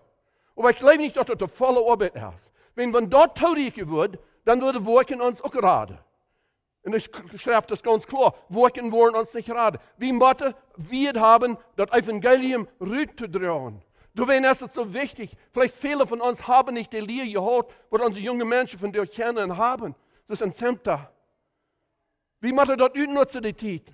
Besonders mit unserer Jugend. Dass die lernen, dass sie das ut können lernen, sich in der Welt können verstehen. Er sagt in Römerbrief, in dem 10. Kapitel, wo sollen sie den anrufen, an dem, wenn sie nicht gelebt haben? Oder wo sollen sie an dem leben, von dem sie nicht gehört haben? Und wo sollen sie hören, wenn durch kein Prediger ist? Und wo sollen sie predigen, wenn sie nicht geschickt wurden? Weet je, wenn je naar onze Konferenz kommen, nu im Juli, am 5. und 7. Juli, ich lade jullie alle an. Das wird eine schöne Zeit sein, wenn alle die Mexikanische Jürgen und die Jürgen fallen mir nicht. Aber ans Thema ist, hier sie ich, check me. Hier sie ich, check me. Wir beten um eine Erweckung in unserer Gemeinde. Dass wir taub arbeiten für ein Ziel. Wir wollen Salz und Licht sein in der Welt.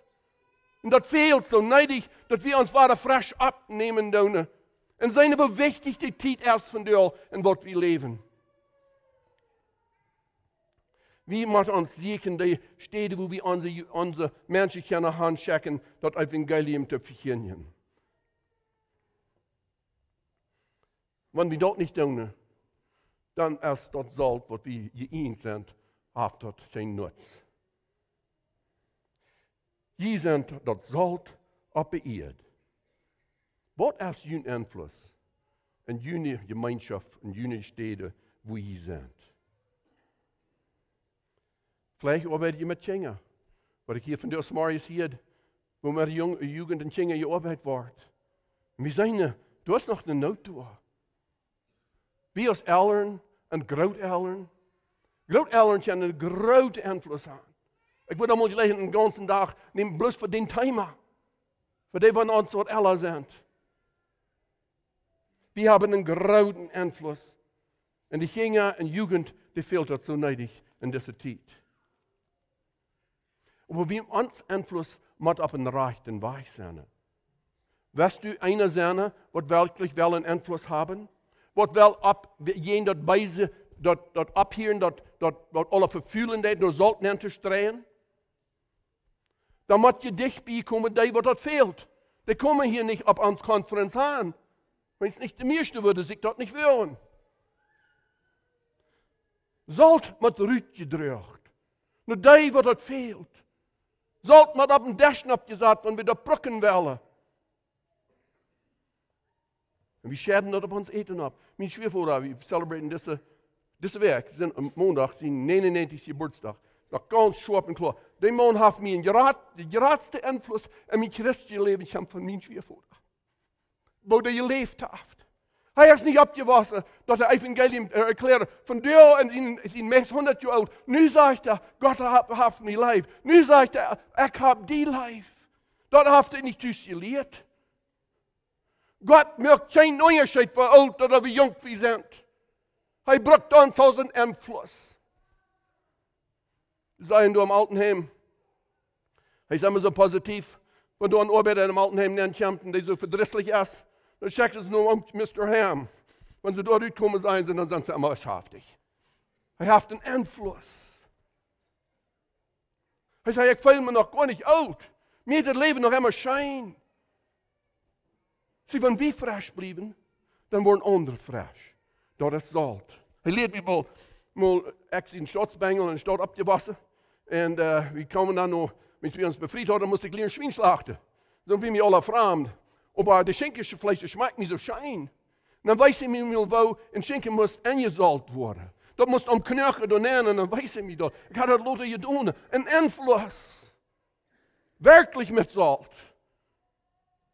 Wo das schaffen das. Und das, was Jesus hiermit sagen will.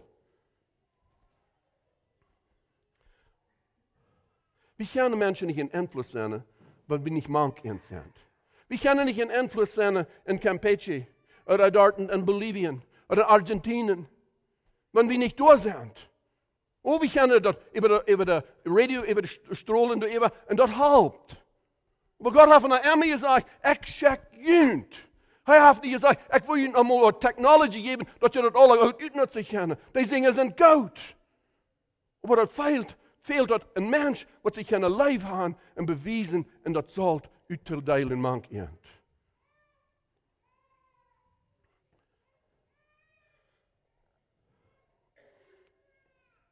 Von nu arbeitet Gott. Ich lebe in einem besonderen Weg. Und ich glaube, dass die Historie wird uns das wiesen. Eine Erweckung kommt durch unsere Jugend. Und ich war noch verschiedenste Städte und Länder entdecken. Und ich sage, Gott riet unsere Jugend an. Gott sei Dank. Er riet unsere Jugend an. Ich rede mit Wilf Unreid, die hier ein Professor hier ab Steinreich. Er ist nu gerotst Eastern in Belize angekommen, op een kolonie daar in Little Belize, waar hij arbeidde een tijd lang, maar hij was 3 keer op school gehouden. En hij had, zo zeg ik dat, we stonden daar een mentoring class. Mentoring met arbeiden, met wiesen. En ik geloof, zo zeg ik dat, we stonden daar, de klas had geen credits, had geen homework, maar die we ganz vol. De jonge mensen willen weten. Ik reed deze week nog met een man, die weer in Campeche was, had ik daar bij een mensencounter weer opgewaakt. Nu wil ik weten, wat kan ik een evangelium uitscheren? Ik wil ook een licht zijn, een zout zijn. Wat kan ik doen? Ik zeg voor, nu staan in de Bibelschool.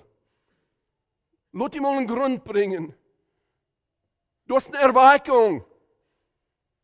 En wie hebben die gelegenheid die op te buren? Dat die een invloed zijn ons jugend in de wereld, waar we vielleicht niet die goede hebben en die leer hebben toe. Jonge mensen van ik die van de onreden doorwerken, want ik wil wat wil je doen? Ze willen doen wat wil hem denken zijn. Zegt hij, ik wil, overwijs me.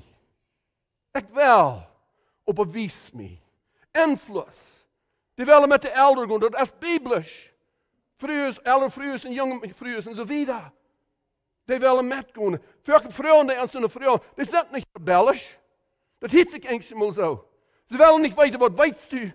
Ze willen zijn, wijs me maar wat u leeft. Help me dat te verstaan, waarom du zo stief en zo streng in deze zaak bent. En welke ändert ons dat.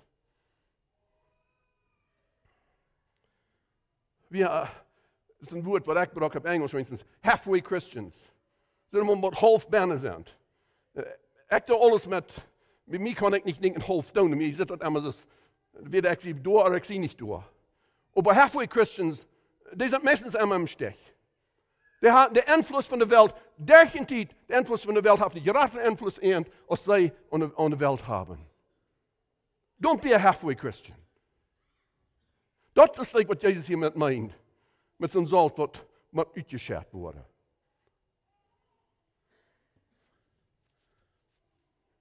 Wanneer je wel een invloed zijn in je familie, man je vriend, je arbeider, medarbeider, man kinderen, du musst door met aanvangen met jezelf. Een hernieuwing, een erwaking hebben, Gott nodig te komen aan alle tägliche dingen. Om dat ver te brengen en je beden, dat je het woord studeren. Dan kan we zout zijn op de aarde. Hij zegt niet meer dat we zout zijn, hij zegt we zullen nog een licht zijn. Want we willen andere mensen invloed zijn, dan moet we ook nog een licht te zijn. Wat meint hij damit? Ons leven zal dat bewijzen, dat wat we leven doen. Ons ganzen opnemen. Ik kan zijn hoe mensen in mijn arbeid, die hebben Jezus Christus aangenomen, kom ik daar een jaar later aan, en die dagen op, dat is meestal een andere persoon. Wenn God heeft die geändert, zijn uit dem dichter eruit gekomen. Paulus zei, en 2 Korinther sagt ja, aber nu ist die Tag von unseren Uhren genommen und wir sind in den Haaren und seine Herrlichkeit. Wir sind in den Haaren und seine Herrlichkeit. Dort ist so, als wenn wir in einen Spiegel kicken und seine Herrlichkeit uns herrlicher und herrlicher macht. Dort der Herr, der jetzt ist. Wenn wir erwachen sind von Jesus, dan dacht dat uit. Dat dacht meer en meer als we nodig en aan Christus kunnen doen. Ik wil jullie niet het woord geven. Ik weet niet of je hebt een Engels het woord is. Maar scientists gebruiken dit. Dat heet albedo. E-L-B-I-D-O. Dat is nog eens een woord wat we niet veel gebruiken.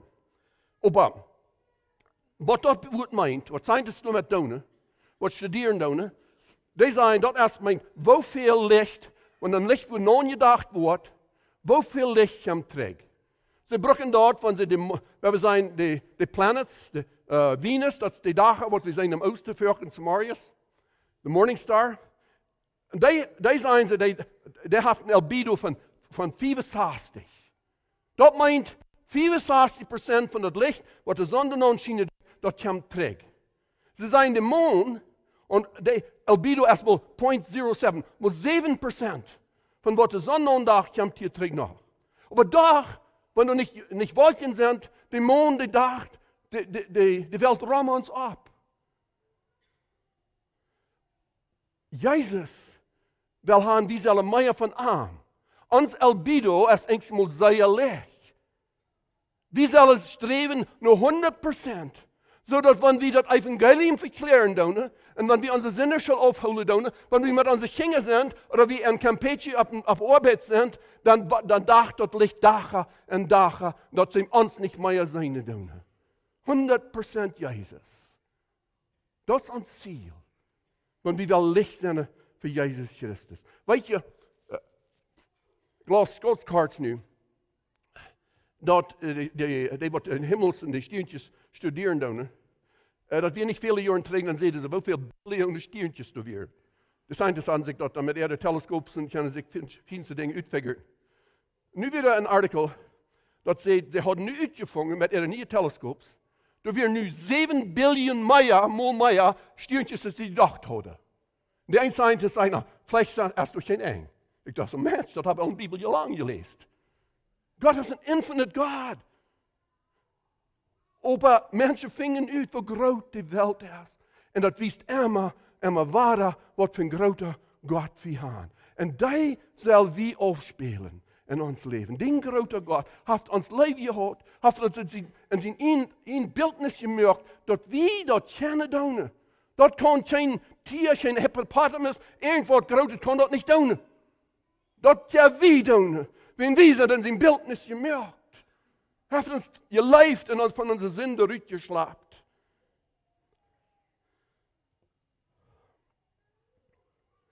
Aber die Kirche ook. Die sollen mehr von arm aufbilden als von uns. Wir sind nicht dort Licht. Hij ist dort Licht. Wir sind die, die dort aufbilden doen. Kriegspielen doen. Als Christus in een Fall, ja. We hebben streven God meer eer te brengen. En ons, want we ook eenmaal voelen we ons onwaardig.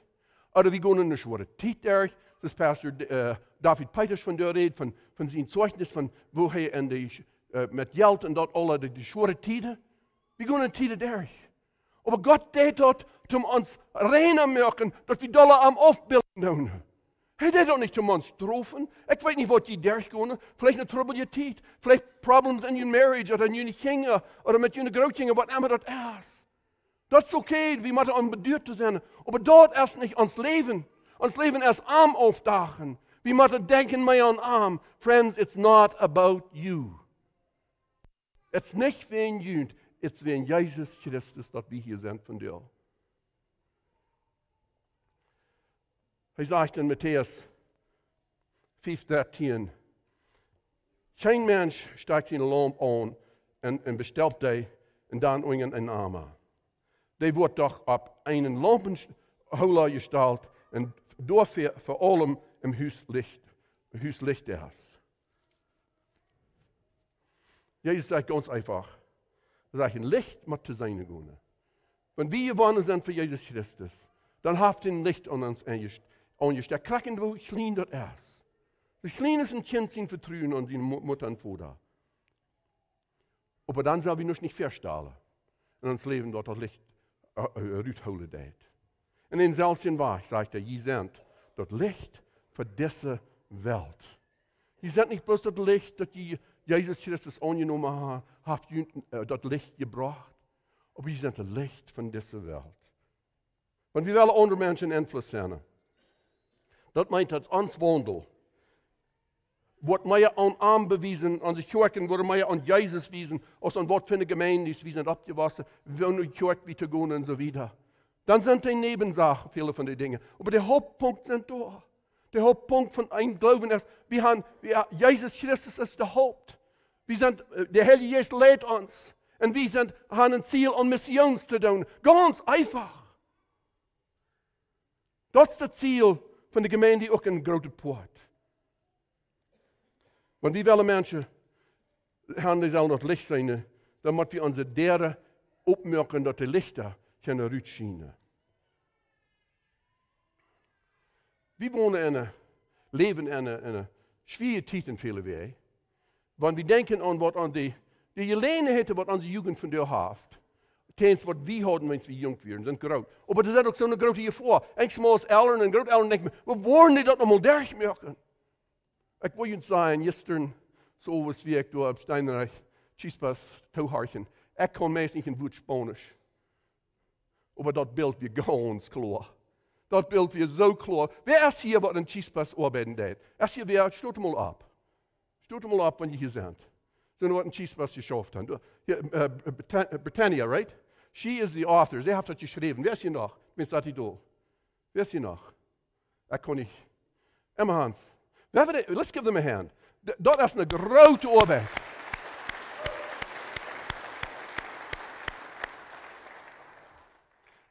Wenn ich die Jugend abbeseine, wo ewig die sind und wo voll die sind von den Heiligen Geist und die wollen das aufspielen für die Welt, die wollen nicht nur an die Kirche kommen, wo die Wort aufgespielt wurde. Nicht in dieser Zeit. Die wollten noch mal, aber nicht erstens. Und dat ich kan een rechten, een decision maken, nicht de Welt nur te gaan, aber leven dat Licht te volgen. Onze Jugend heeft zo'n grote gelegenheid. Ik geloof, die hebben verlangen, dat ons velen in de gemeente is, dat Licht te dagen in de Welt nemen. We hebben dat waarnemen, wat God deed met onze Jugend. En dat zie ik in Canada, in Bolivia, en alle wegen. God arbeidt. We hebben met arbeiden, die de tools geven, die de recht geven, dat te doen, wat hij moet doen kan.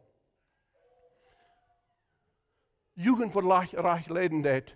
Die zegt eens nee te dit, of te dat, te seks, of drugs, of wat immer dat is. En dan zei die vrouwen, wenn einer absteht und sagt, ich doe dat nicht, dann kommt der andere an, ich will dann auch nicht. Dort ist das Licht. Dort ist das Leben, was ich da rauskriegen deed, uit Chispas gestern. Rechte Decisions lernen zu machen, aufzuspielen, wo wir uns entscheiden, die verschiedenste Dinge, was uns angeboten wird von dir. Die Schrift warnt uns, dass wir sollen nicht in Beisitz Einfluss sein in der Welt. Kijken wir, wo alt oder jung wir sind, was unsere Zeit ist, wo wir wohnen. Wenn wir so tun lassen, uns das verdorben mit seinen Sinn, dann sind wir nicht in Licht verarmen.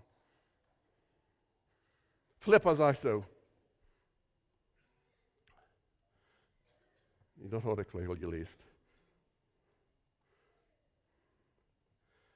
Er sagt, Gott seine reine und schuldfreie Kinder und die nicht auszusaten ist, schien aus Lichter macht eine verdorvene und verdrehte Menschheit in dieser Welt. Die Schiene ist uns ein Licht in dieser verdrehte Welt. Wir haben eine Aufgabe, wir haben eine Gelegenheit, das Licht zu sein für Jesus Christus. Die Bibel sagt immer, die Welt ist in Düsternis gefallen. Menschen sind blind, die weten nicht, wo sie hingehen. Und wir Christen, wir sind das Licht für die Welt. Er sagt uns, wir sollen das Licht brücken, rüt zu dagen. Christus Wort te mögen te onder, Jünger te mögen, Lehrjünger te mögen, ein Licht in der Welt zu sein. Er sagt in Apostelgeschichte 13, weil so hat der Herr uns dort befohlen. Ich habe die angestalt in Licht für die Nicht-Juden zu sein, dort die Radung, durch die kann über die ganze Welt gebracht werden.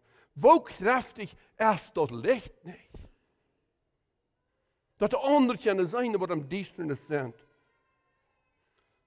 En als de vrouw komt aan ons, wat er nou, wat doen we daarmee? Doen we dat licht houden van uw dagen? Of zijn we vrij en wel eens aan deze wereld aan te gaan, wo ons wordt vielleicht belacht worden oder verfolgt worden? Dat is een hoge kost, in licht te zijn. Wenn wir niet in licht zijn, kan allemaal zijn. Dan schikken die ons leven aan. Stemt dat met wat uw leven is? En maar niet.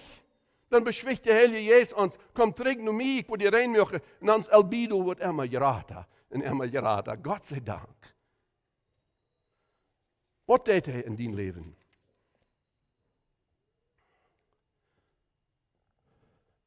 Zo laat ook je licht voor de mensen schijnen, dat je gouden werken, zijn en je voor am Himmel doorver loven. De hemelse Vader loven. De oorzaak waarom we gouden werken doen, is niet dat we wel een God blissen gevallen zijn, of dat we leven niet kunnen ons zeilen verdienen, maar dat we God zijn woord, God wordt verherrlicht worden in ons leven. Am Ende worden ze niet denken aan ons, dan worden ze kijken naar Jezus. En Jezus alleen kan raden. Wie kunnen bloß licht zijn? Wie zijn niet dat licht? Wie sind die, wat het licht drohen doen? Zum Schluss, ik wil je een geschichte vertellen. Ik had van deze Marius, Tidis Marius, in WhatsApp, onderhoud van een vriend in Bolivia. En ik had hem al een jaar, 2 terug, schwak dat door en een schwak door, en dan had ik een geschichte verteld. En nu vond hij me weer daar. Toen had de geschichte weer een beetje gesteld. Ik reed ervan, ik bruk niet genomen, ik zei, er weer een man. En Altona heb die rennen abgewassen. Er was een man onder dicht bij de kerk. En ik was een jong bevrijd. En wanneer er een wat wil geändert worden aan de kerk, dat moest durch das man gaan. Dat is anders, dat ging niet. Hij was zeer streng en hij hard. We vangen aan met Jugend aan te schaffen, ik en Anita. We hebben dat even Jugend, die niet meer wisten, niet meer verstaan konden als de deiden. En ik hier zijn, dat ambtje die wordt dat niet gevallen, want we zijn dus dat deden. Ik zei tot de jongen, ik zei, kom met me met. We worden nou dit man mal voor, ik ben een weetman, ik zei, we worden mal zingen. Voeren we daar aan, en zongen we daar.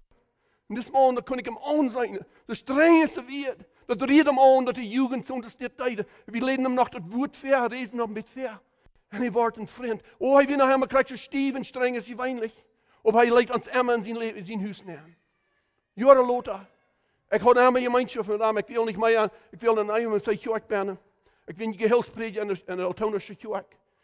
Ik ging hem nog graag helemaal bezoeken en een dag kom ik in zijn stof neer. En dan las hij door de Bijbel. En dan zegt hij te mij, Ellen, wat leest meint dit? Dat we 1 Johannes 5, 13, dat we kunnen weten dat we heilig zijn.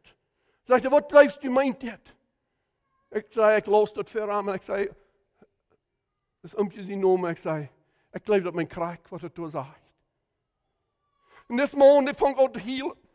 Hij zegt dat hij nog ärmer geleefd. Op ik heb mijn kinderen en mijn grootkinderen dat niet gezegd. En dan vertelde wie wieder van dort Bedouin. Jahre later, wie in Bolivia, vertelde ik deze geschichte. En in die verzameling wieder een van zijn grootzoons. Hij kwam nog her naar mij en zei, van wem redest u? Ik had het niet gezegd, die nomen.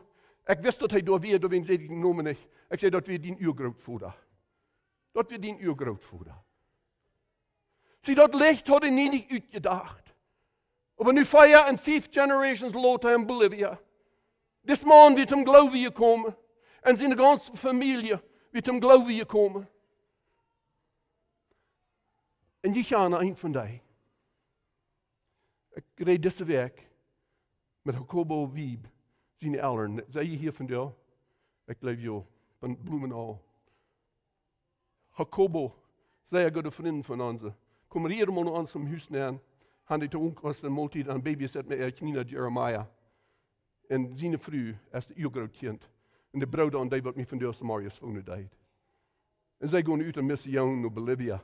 Kom ik hier naar Bloemendaal in juli. Nach aan, ik leef vielleicht in de Kaas of wat. Dan voeren zij terug. Of voeren zij naar Bolivia als missionair te zijn.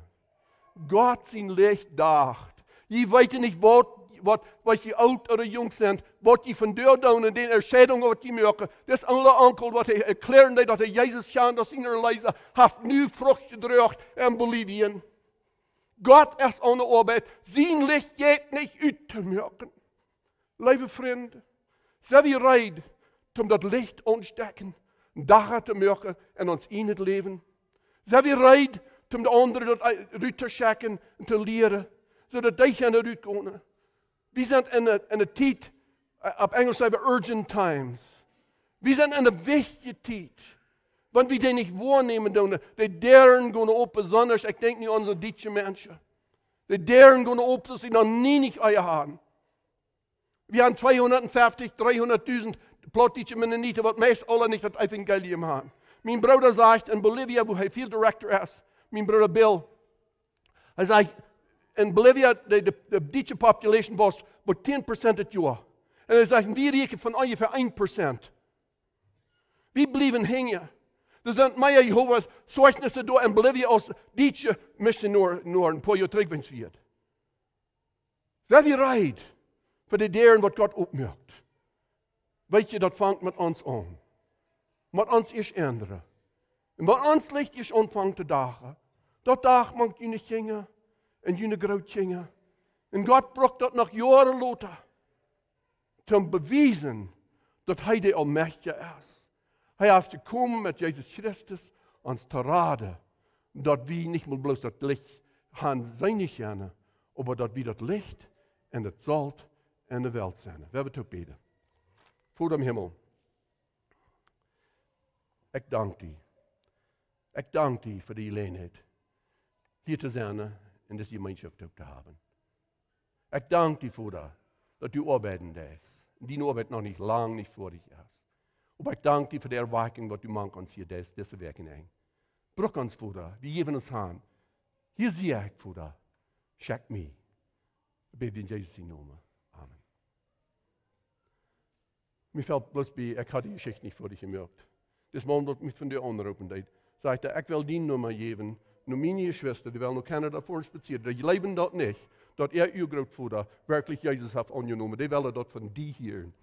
Dat licht, dat dag, nog immer wieder. Dankeschön.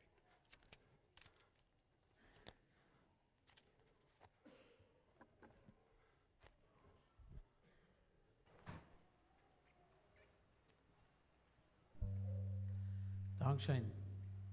Dat we nou aansporen de boodschap. We kan God alleen de eer geven, niet zo? De nächste is waar we God de glorie geven.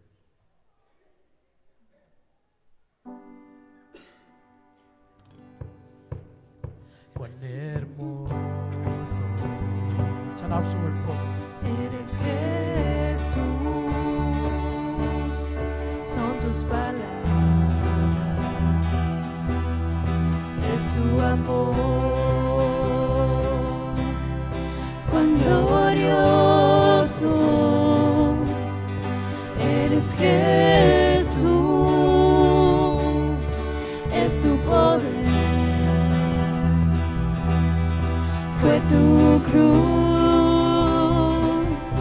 la que me salvó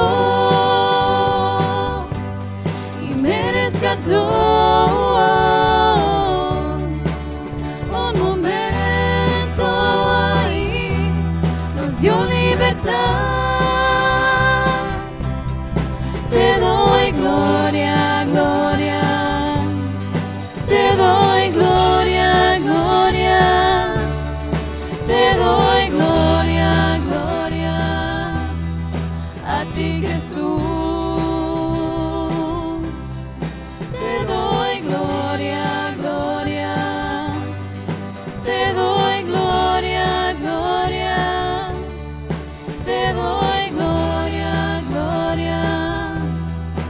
a ti Jesús,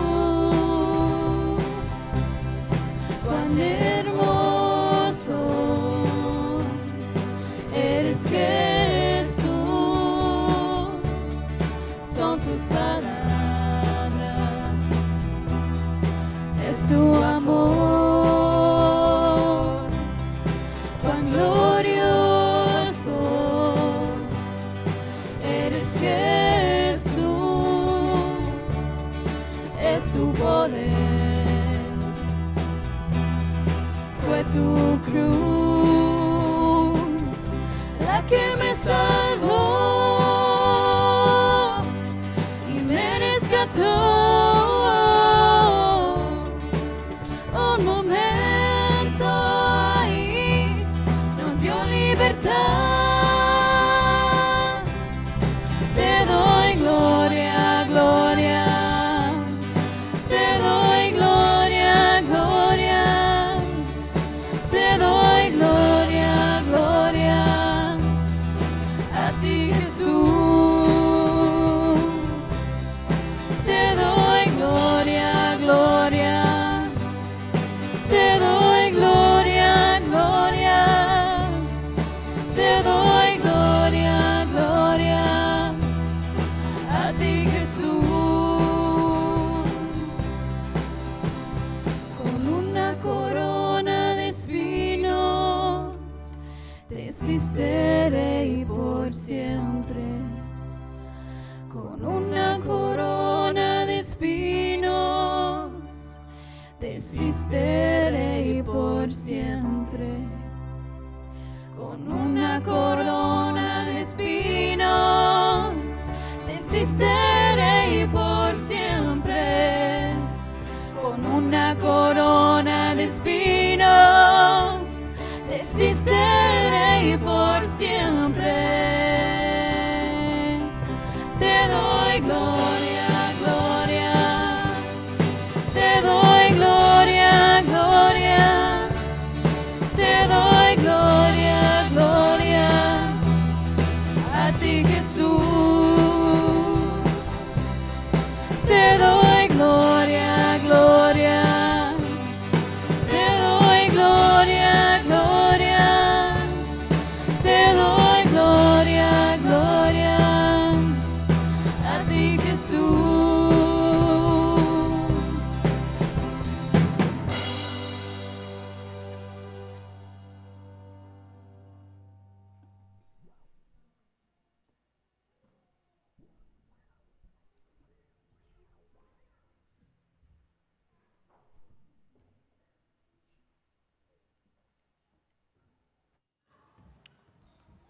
Bloß noch ein paar Bekanntmerkungen. Dass jeder von uns das Thema einlädt, hier so bei der Gymnasium.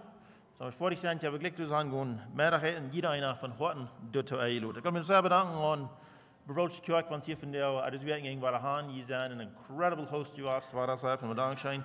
Besonders für die Ushers, die haben sich gestern gute Exercise gekriegt, sehr gerannt, wo alles sein trächtig stand, eine steht in der andere, sehr Dankeschön dafür.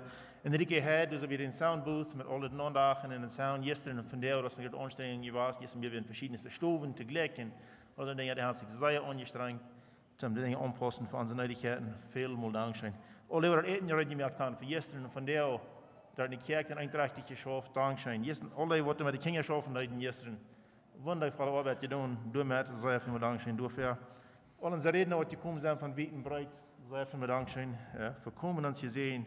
Met jullie jeden wordt.